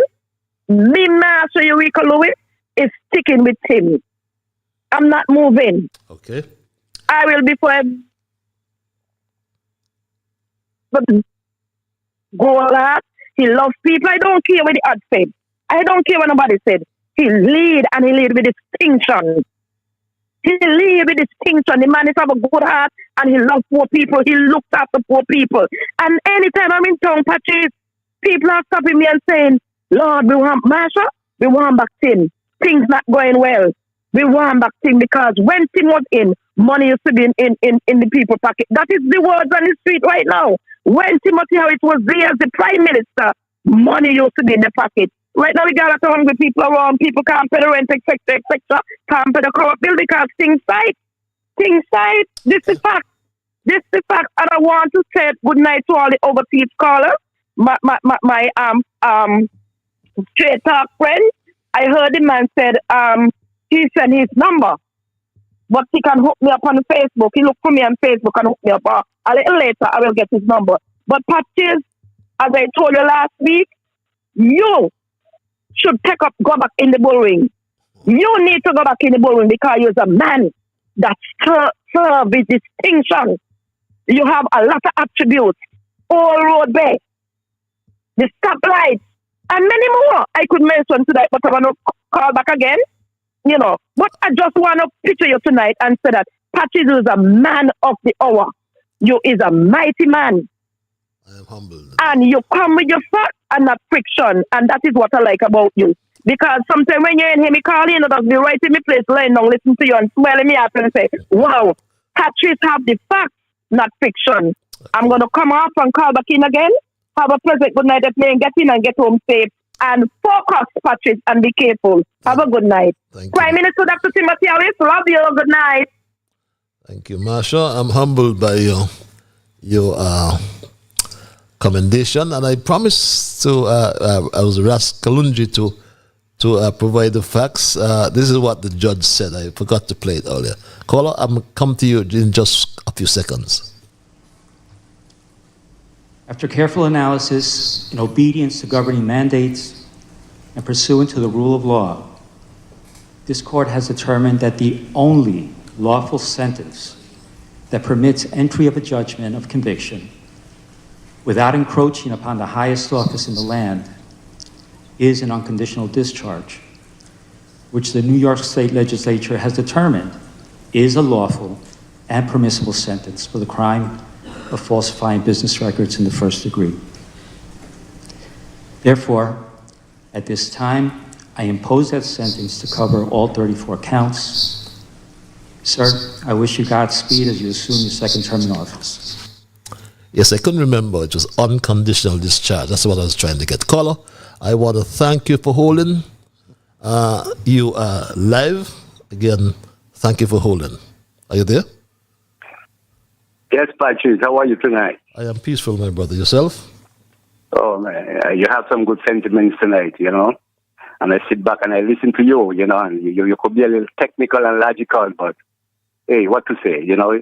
You have the mic, you have the information, you know, you have the sword. Your information is the sword. But what I want to say, Patrick, I don't want to play the devil advocate, but I want to be more logical to you in this simplicity way, as a layman in politics.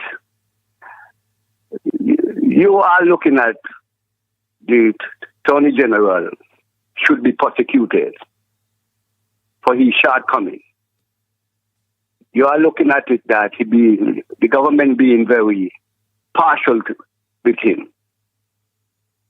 And the Prime Minister has not done his rightful duty not to make him the Attorney General. If you look at this, if you look at it in a simplistic way, and in a human point of view, the Prime Minister have all the right to overlook mistakes of individuals. I agree with that. Do you believe that he committed a criminal offense, the Attorney General? Well, if that is according to the Constitution, I cannot differ from that. If that's what the Constitution says, I put up the decision. I have to agree with that. Judge. I put the decision on the judge. I put it on your screen. I'll do that for you again. The criminal offense. So would you look the other way for all the other criminal offenses? Like I mentioned earlier as well, there was so where that information came from? Where that information came from that you put up there? You have up there from the judge.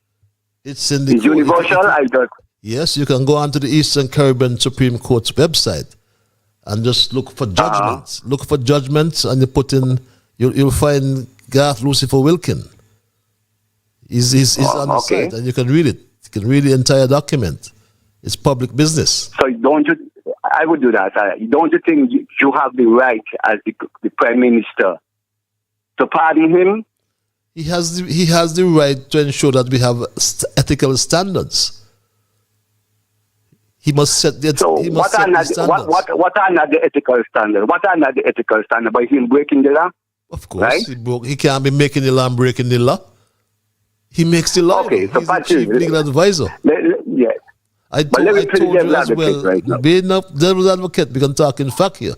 I told you here about I played this for you as well, although some time ago with Zoe Beard, she did something similar. And when she was nominated by Bill Clinton for the same offense, failing to pay Social Security for her nanny, and she couldn't be approved. They had to withdraw her nomination. Why is he setting double standards? Garth Wilkin broke the law. Okay. So don't you think many prime ministers here's what has broken the law? Here's the decision. Let me mix it. Here's the decision. A Social Security paid after the time prescribed by the legislation constitutes a criminal offense. That's the opinion of the Justice Tamara Gill. It's in the court documents. Right. I agree with you, but I'm asking you again, my opinion, my point, and my opinion on this. Don't you think the Prime Minister have all legal power to forgive him, to pardon him? The people have that power. He's not an elected member. He's nominated by the Prime Minister. And the Prime Minister must set the standards of ethics. The ethical standards are poor. That's what I'm saying. And I will not yield from that. So what you say? Okay, you will not change that. No, I won't change from that. He committed a criminal offense. He should not be the Attorney General. He must not be Chief Legal Advisor. No. Some people commit the same offense with him and went to jail. Were locked up. Okay. You know that? Aren't you aware of that? Okay. Are you aware of that or not? Let me say this to you. No, are you aware of that or not? Maybe not. Maybe not. I don't have the knowledge. Look on the Social Security website and look at their judgments. They have on the website. Go to the Social Security St. Kitts Nevis Social Security Board and look for judgments. And you see how many people got imprisoned for not paying Social Security. In St. Kitts, of course, yes. In St. Kitts. Yes, Okay. in St. Kitts. I'm getting knowledge from you. Well, I'm humbled to provide it. But this the law don't discriminate. The law is the law. When you are a Douglas man and a Bradshaw man, when Bradshaw's good friend Sam Daniel offended the law, right? And young Crown Counsel Henry Sagumba Brown took him to the court. Bradshaw didn't intervene. No. The court must run its course. The law must run its course. Justice must be blind, it says. And Garth Lucifer Wilkin broke the law according to that judgment. I can agree with you. I'm not disagreeing with you. I can agree with you in many ways. Okay, but I just want to use. I'm not hearing you. No, I'm listening to you. You go ahead. Yeah, we're hearing you. I say I'm in agreement with you in the logical, common sense way and fear and honesty. Well, just the other day, the Attorney General said that if the government should not contract out any bid, any job unless it be go out for a bid, and that's not being broken. By the Prime Minister himself? By the Prime Minister himself, and it's continue being broken. Right. So I say that to say this, that I'm in agreement with you, but I still look at it that, it's not a perfect environment we are living in. You're right. But you can't. It's gonna be tricks and you cannot erode the ethical standards. What he's doing is eroding the ethical standards by refusing to fire Garth Lucifer Wilkin. And he not only broke the law, he broke the law before he became president of the St. Kitts Nevis Bar Association. All right? When he became president of the St. Kitts Nevis Bar Association, he broke the law again. And he went and he paid 2 days before he was appointed Attorney General. And when he became Attorney General, he broke the law again. The man is a serial lawbreaker. A serial lawbreaker. How could we forgive him for that? Actually, I am in agreement with you, but it been continuing to happen under the past government also. Who? Tell me who broke the law on the Social Security? Who? On the past government? Not only Social Security, in other circumstances, Mr. Patrick.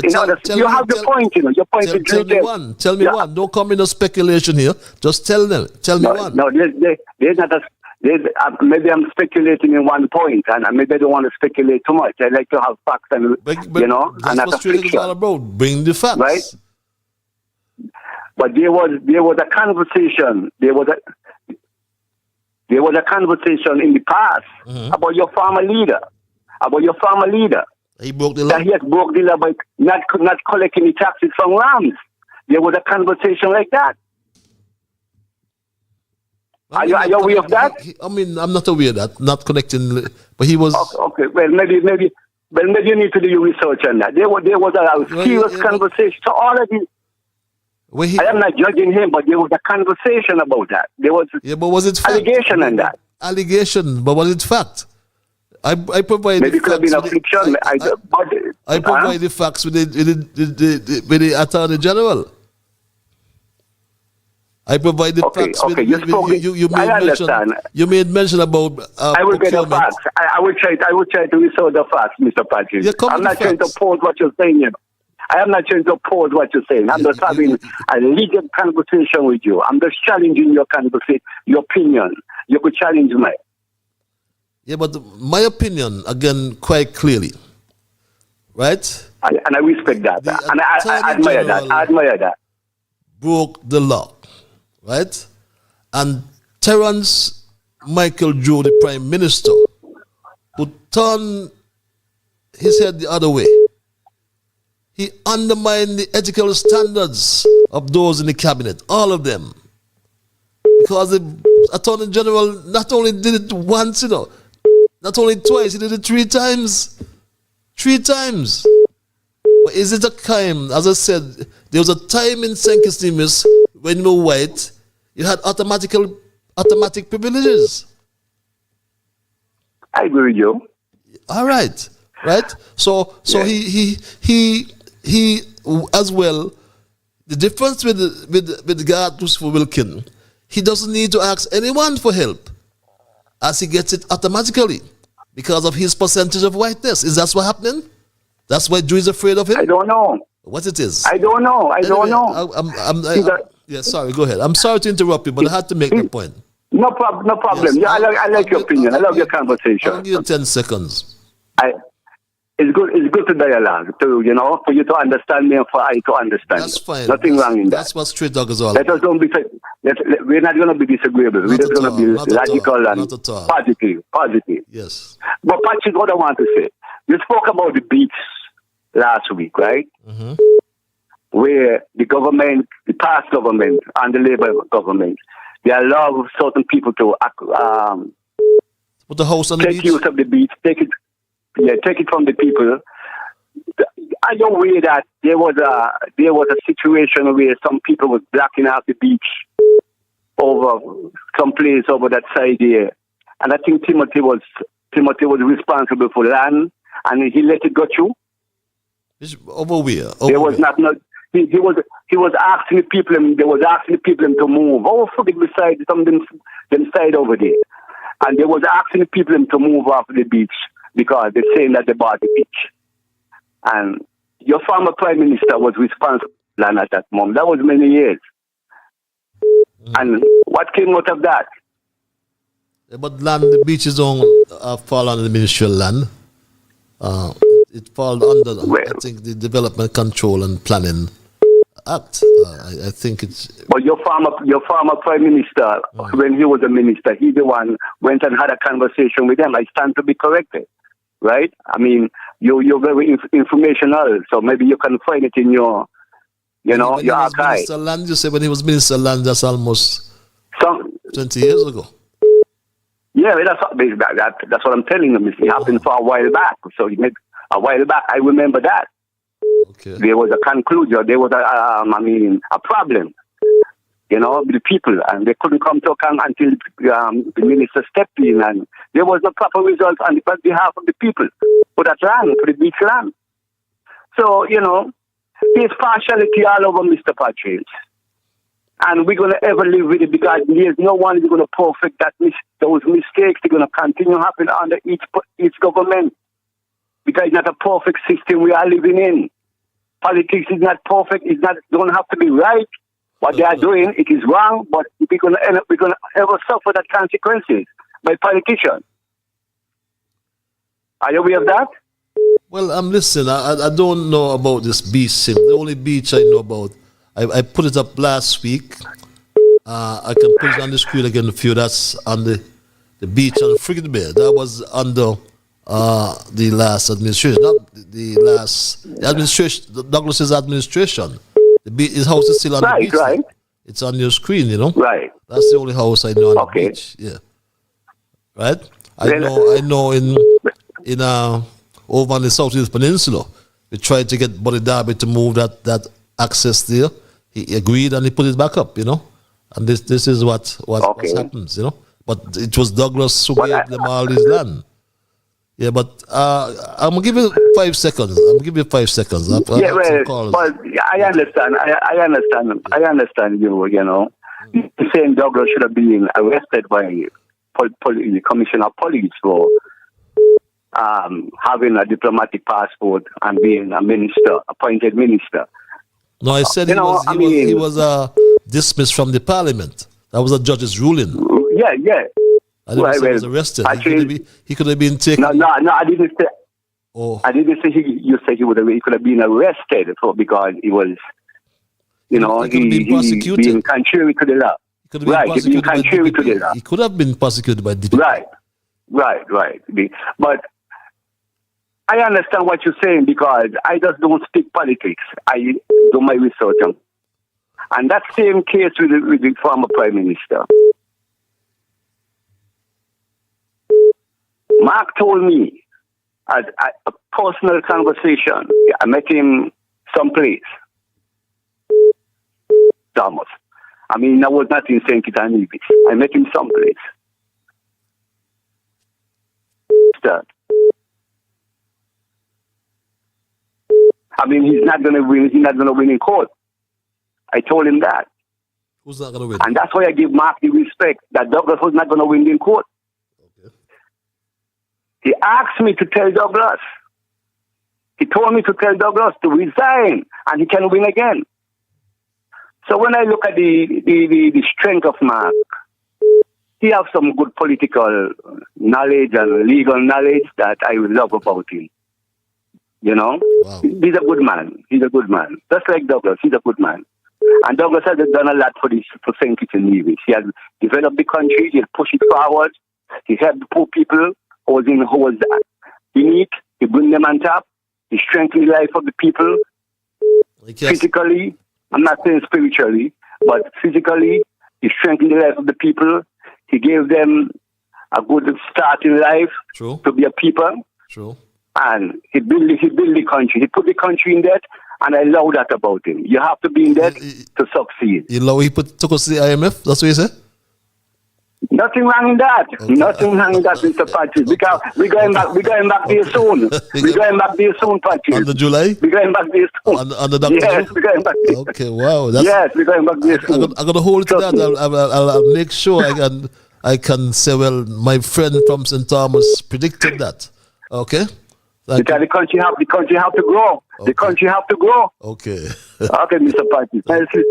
Thank you to take my call, man. Pleasure talking to you. Always a pleasure, my brother. Always a pleasure as well. Let's go back to the lines. I want to thank this caller for holding. My time is gone. Patrick. Yes, my lord. Patrick. Yes, sir.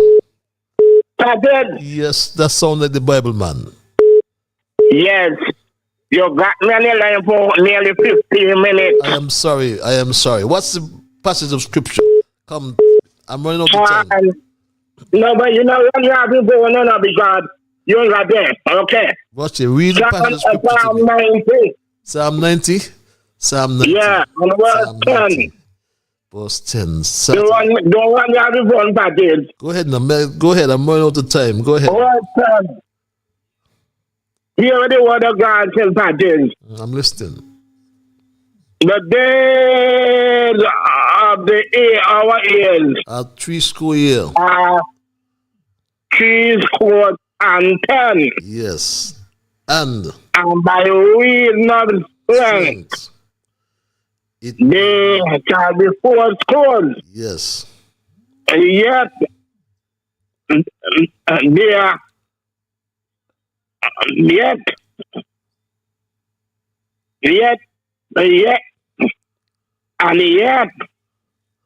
your labor,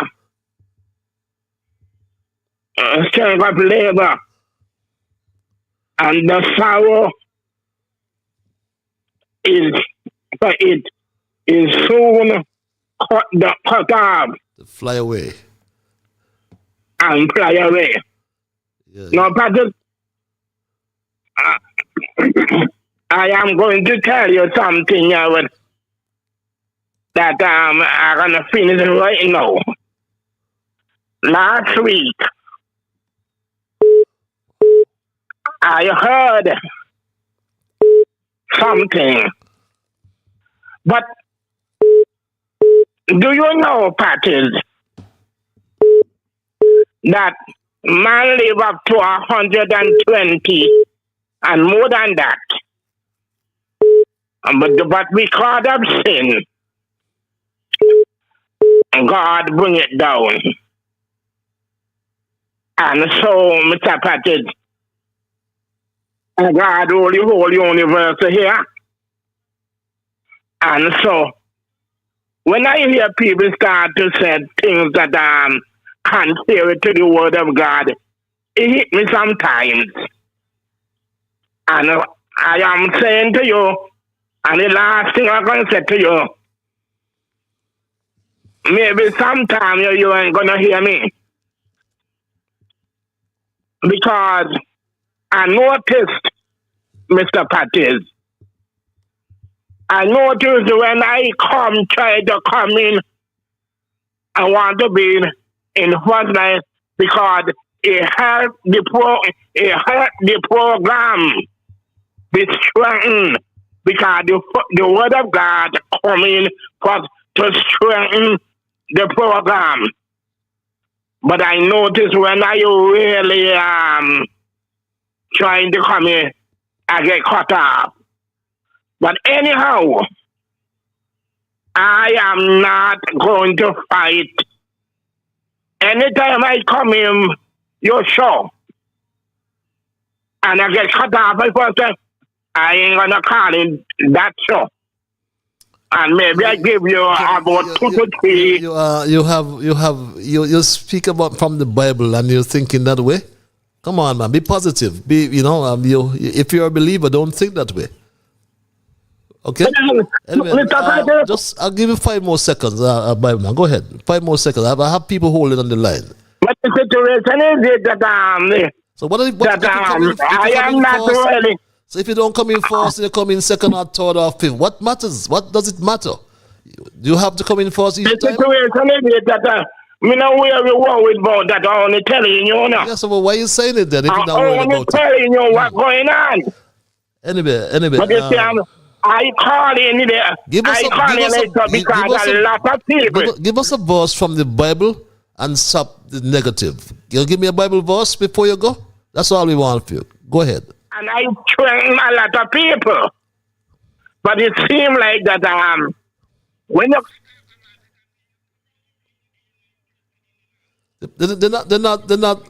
we're not hearing you, you know. So if you're gonna give us a Bible verse or not, I'll move to the other caller, Mr. Bible man.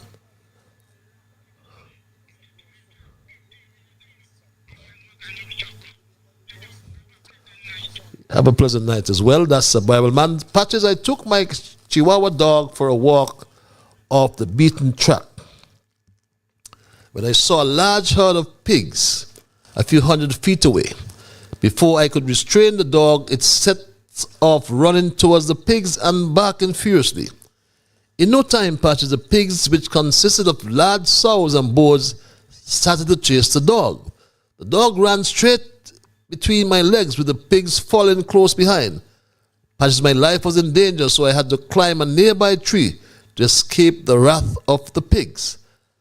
Patches, I told you my story to say that I have noticed of late that a lot of Caribbean leaders, especially Barbados, Guyana, and Grenada, are behaving similar to my Chihuahua, as instead of them pushing their countries and CARICOM's agendas to better the lives of the people of our region, they fail to recognize in their barking that they are putting the lives and livelihood of us in the Caribbean in danger of retaliation from the USA.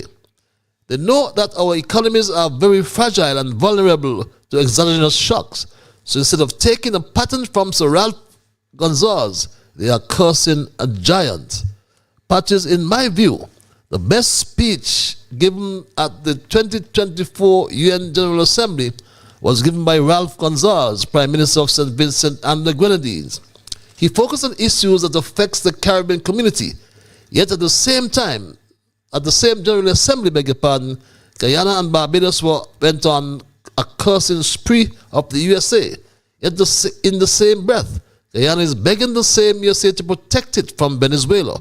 Now, Patches, Mia Motley, whose country is the most indebted country in the Caribbean and is in the hands of the IMF, all of a sudden she fell in love with Africa. Patches, all of her barking is not a love for Africa, but she has a self-interest as she's campaigning for Africa's 50-plus votes to make her the UN General Assembly, UN Secretary General, beg your pardon. When these leaders do their damage, then all of CARICOM will be painted with the same brush. Barbados should be concerned that the USA may relocate their embassy from Barbados to either St. Vincent or St. Kitts Nevis, as one should never bite the hands that feeds them, reads this email.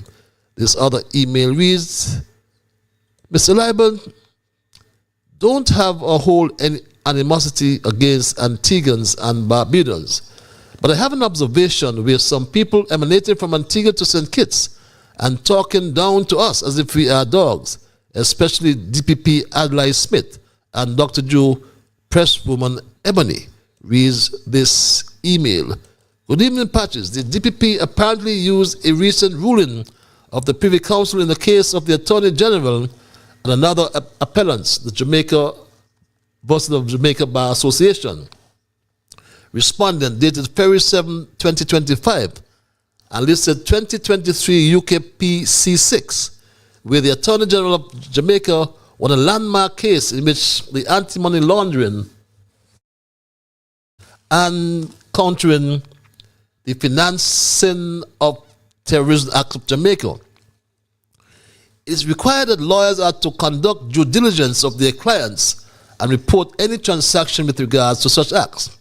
Patches have said Privy Council further states that the Privy Council will consistently uphold the importance of lawyer-client privilege, emphasizing that such will remain the cornerstone of the legal system to allow clients to seek legal advice and representation openly without fear of any disclosure.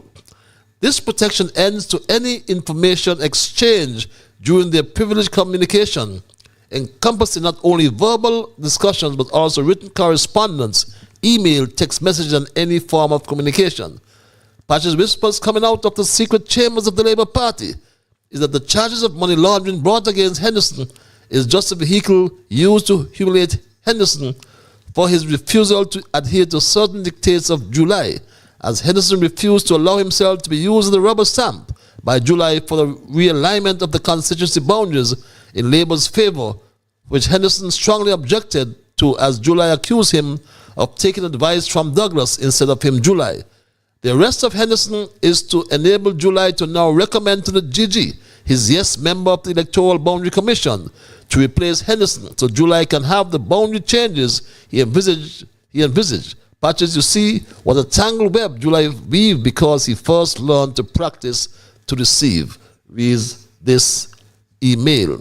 Let me take some emails. Our callers, I'll come to you in a few seconds if you just bear with me. Dwyer boy, this Labour government have no use for us now. We campaigned so hard and long to get them in government, and now they turn their back on us. Could you imagine? I agree with you, Dwyer, that many of their supporters are eating the whole hog. Well, Dwyer, I don't know about you, but I done with Labour. You could stop there and say you're supporting Dr. Drew when he ignoring all your advice and suggestions.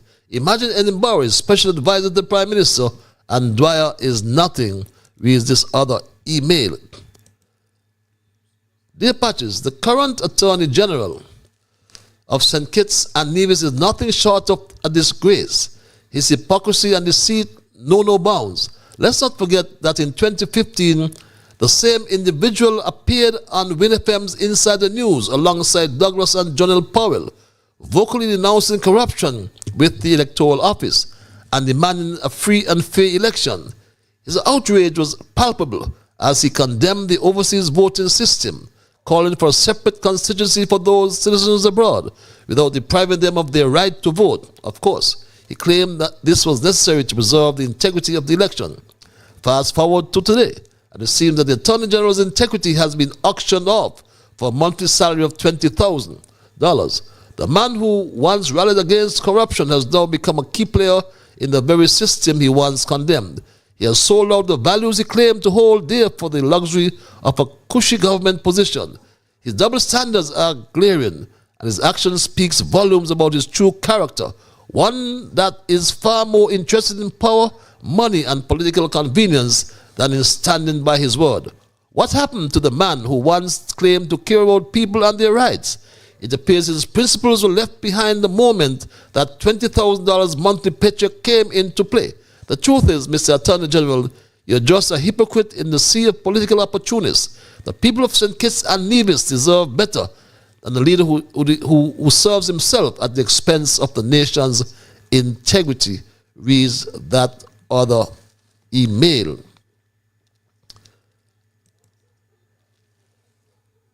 It is almost impossible, Patches, to watch the Premier of Nevis squander the island's future with such reckless abandon. When he took office, he inherited projects that could have transformed Nevis, like the $30 million Japanese fisheries project, the fuel storage initiative that could have turned Nevis into a regional oil hub, and the Marina project outside the Rest Haven Inn. These were pipe dreams, they were real opportunities. Yet what has he done? Absolutely nothing. He's let them fester and wither away while wasting Nevision tax dollars and failing to build on the hard work of his predecessor aside. What could have been? Nevis could have flourished, but instead we are stuck with a premier who seems more interested in personal gain than in the island's long-term future. It's truly hard to stomach. This premier's short-sightedness is a slap in the face to every division who had hoped for a prosperous future. How long will we have to watch this wasted potential? Nevis deserves better than this. Reads this other email. Well, Patches, here we go again. Congress trying to pull a fast one on us. He's up in Parliament saying he's off to Morocco with a delegation to discuss water. And of course, he's claiming the trip is sponsored by the Moroccan government. So the taxpayers won't be burdened. But let's be real here. Rain or fall, but the taps are dry. Congress, you're fooling no one. I don't believe a word you say, Congress. After everything this government has done, lying, deceiving, and hiding the truth, why should we trust anything you put out there? If this trip is really covered by Morocco, then prove it. Show us the documents, the sponsorship details. Until then, we've heard enough of these empty promises. And seriously, Patches, are we really better off with Labour running things? Is this what we come to? It's enough to make anyone sigh in frustration. Reads this email. Good night, Patches. There are 2 gangsters who were recently charged in Newtown of possession of several unlicensed firearms. I am a police officer at the Bastille police station, and for the likes of me, I cannot understand why the public has not been informed about these arrests and confiscation of over 5 firearms in the Newtown area. Patches, the Papishaw government went into the house to increase the penalty for gun possession. Patches, why is it that they want us to publish the mugshots of persons who have much less charges like traffic offenses, but don't want to publish a photo or news report on this case regarding the guy Batties? Is it because they are big Labour supporters? Why do we always want to put politics over the safety and security of our people in the country? We have a slot of guns on the streets and a lot of unsolved murders. Why are we hiding and playing serious in one set of situations but hanky-panky in other situations? We, the police, are asking for transparency. We are calling on the Commissioner of Police to get this information out to the general public. This is unacceptable conflict of interest, reads this other email. Patches, they murdered the young doctor, but what happened in the dark is coming out in the light. Thank you, DPP. The police force made a post of Facebook and said there is no foul play in the accident. We are happy that you are living up to your promise, Mr. DPP. We need an investigation into the Social Security report that became public today. Patches, can you investigate for us, the general public, because I don't know if I'm the only foolish person in the country. But that report is missing a lot of information, data, and structure. I can't believe that the pastor woman come to this, to send this piece of a report to sensible people and the big man down there, Lord. And the board, these people are not serious. Senkits, neither Elon Musk. When this government changed next election, these people got to be sick. Social Security sent out a report? That sounds interesting. Good evening, Mr. Liburd. Reads this other email. I listened to the DPP's account regarding the demise of Dr. Williams. It's very strange that after some weeks, no one has been charged for her death. I smell a rat. Enough said. Reads this other email. Good night, Patches. I have a question for you. A thought came to mind a few days now. What has happened to the whole MSR story that was so popular? What has become of the whole alleged situation? Very interesting question. We have to deal with that on some other occasion. And this is my last email. Good night, Patches. There is a byproduct after desalination. How would they dispose of this? Pump it back into the sea, Patches? Reads this other email. Those are my emailers. And perhaps I'll take 2 more calls from my time is long done. I'll make this my penultimate call. And thank this caller for holding. Caller, are you still there? Hello, caller? Are you still there, caller? Okay, we seem to have lost that caller. My Shredlock family, I do believe my time is done and I got to run. I had so many emails to dispose of, I thought I would take one more call or two more calls, but here's what. My time is done, and I'm going to run. I looked at the thesis for tonight, Guards Needed for Guardians of Justice. I spoke to the DPP and the situation with his fear that he may not renew or get his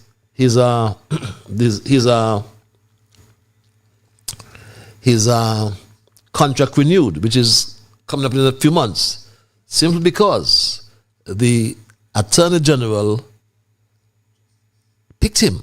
Can you walk us through the process of what is involved in selecting a DPP for St. Kitts and Nevis? Okay, well, the former DPP, the previous one, his contract ended in September last year.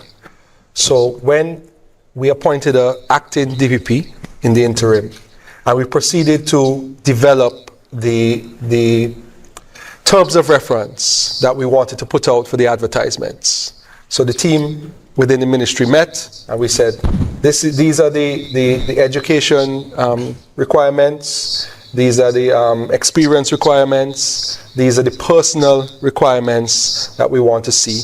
And we went about issuing a request for persons to submit their resumes at about, I think it was in December or January this year. And we received 7 applications. And what we did, we then conducted interviews. So an interview panel, the head of the civil service, the permanent secretary in the ministry, the solicitor general, and myself. And we sat with the individuals and we just had conversations. And what was important for me is what the DPP would bring to the table in terms of the advancement of the office of the Director of Public Prosecutions. So that was a key element in our discussion. And at the end of the day, we felt that Mr. Smith was the best candidate out of the persons that interviewed, and he was offered the opportunity, and he gratefully took the opportunity, and we're excited to see what he will be able to bring to the DPPO.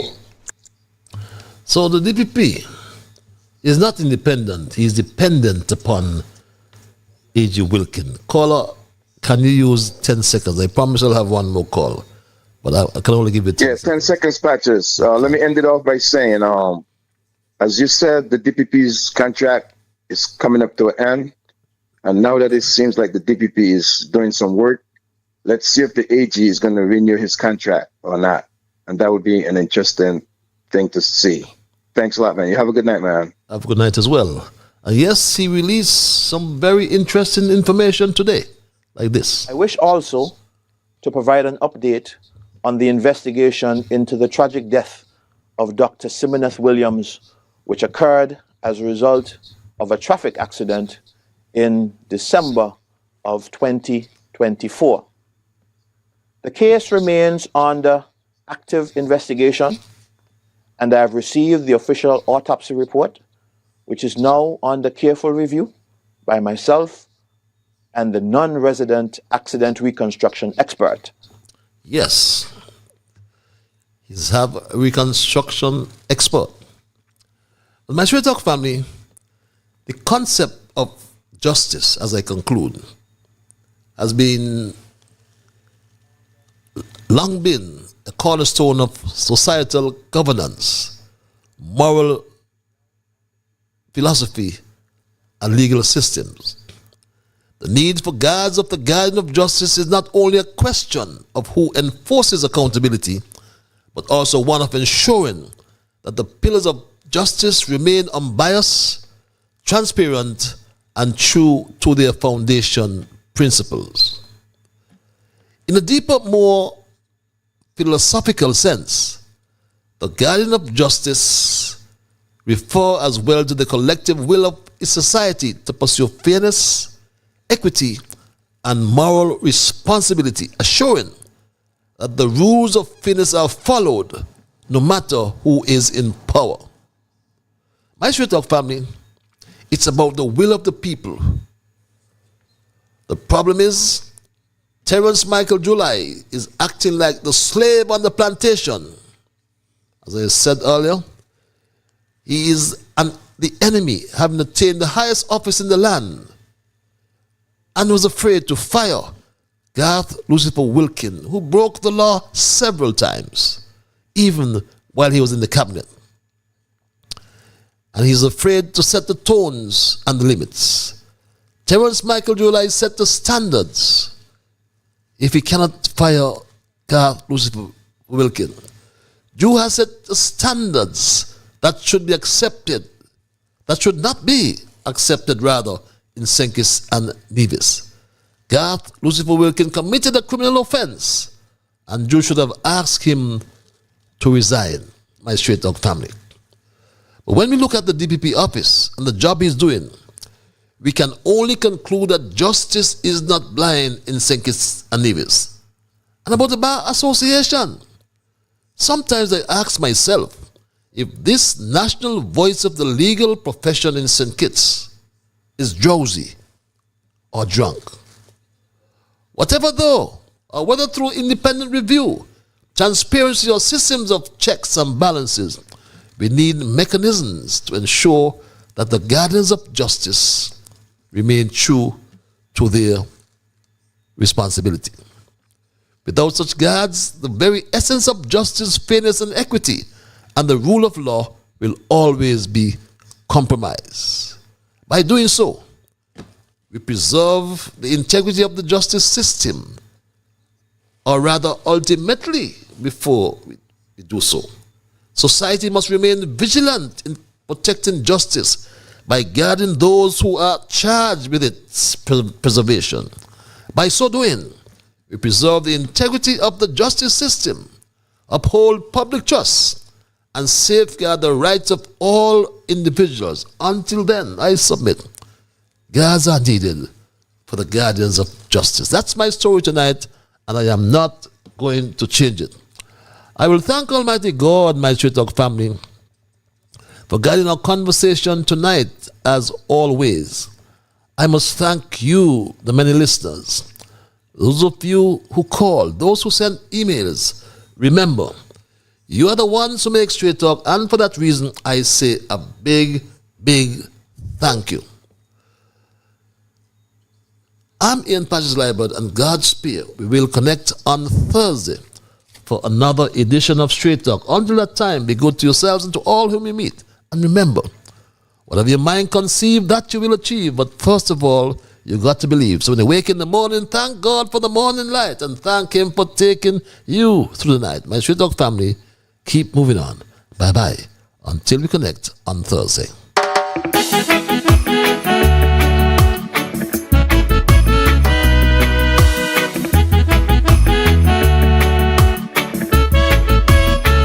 When I wake in the morning, I thank God for the morning light. Give Him thanks and praises for taking me safely through the night. For the rest of food and loving care, and for my mother's breath of life that's got me here. So whatever my mind conceive that I will achieve, you better believe, because I do the things I should, be to my brethren kind and good, the best I could. So I'll keep moving on, I won't stop now. I'll keep moving on till I reach the top somehow. Down on my knees, to the Lord I kneel and pray, with my heart and soul, beg Him to take me through each day. My guardian to keep, over every step I take, He will preside. So whatever my mind conceive that I will achieve, you better believe, because I do the things I should, be to my brethren, kind and good, the best I could. So I'll keep moving on. I won't stop now. I'll keep moving on till I reach the top somehow.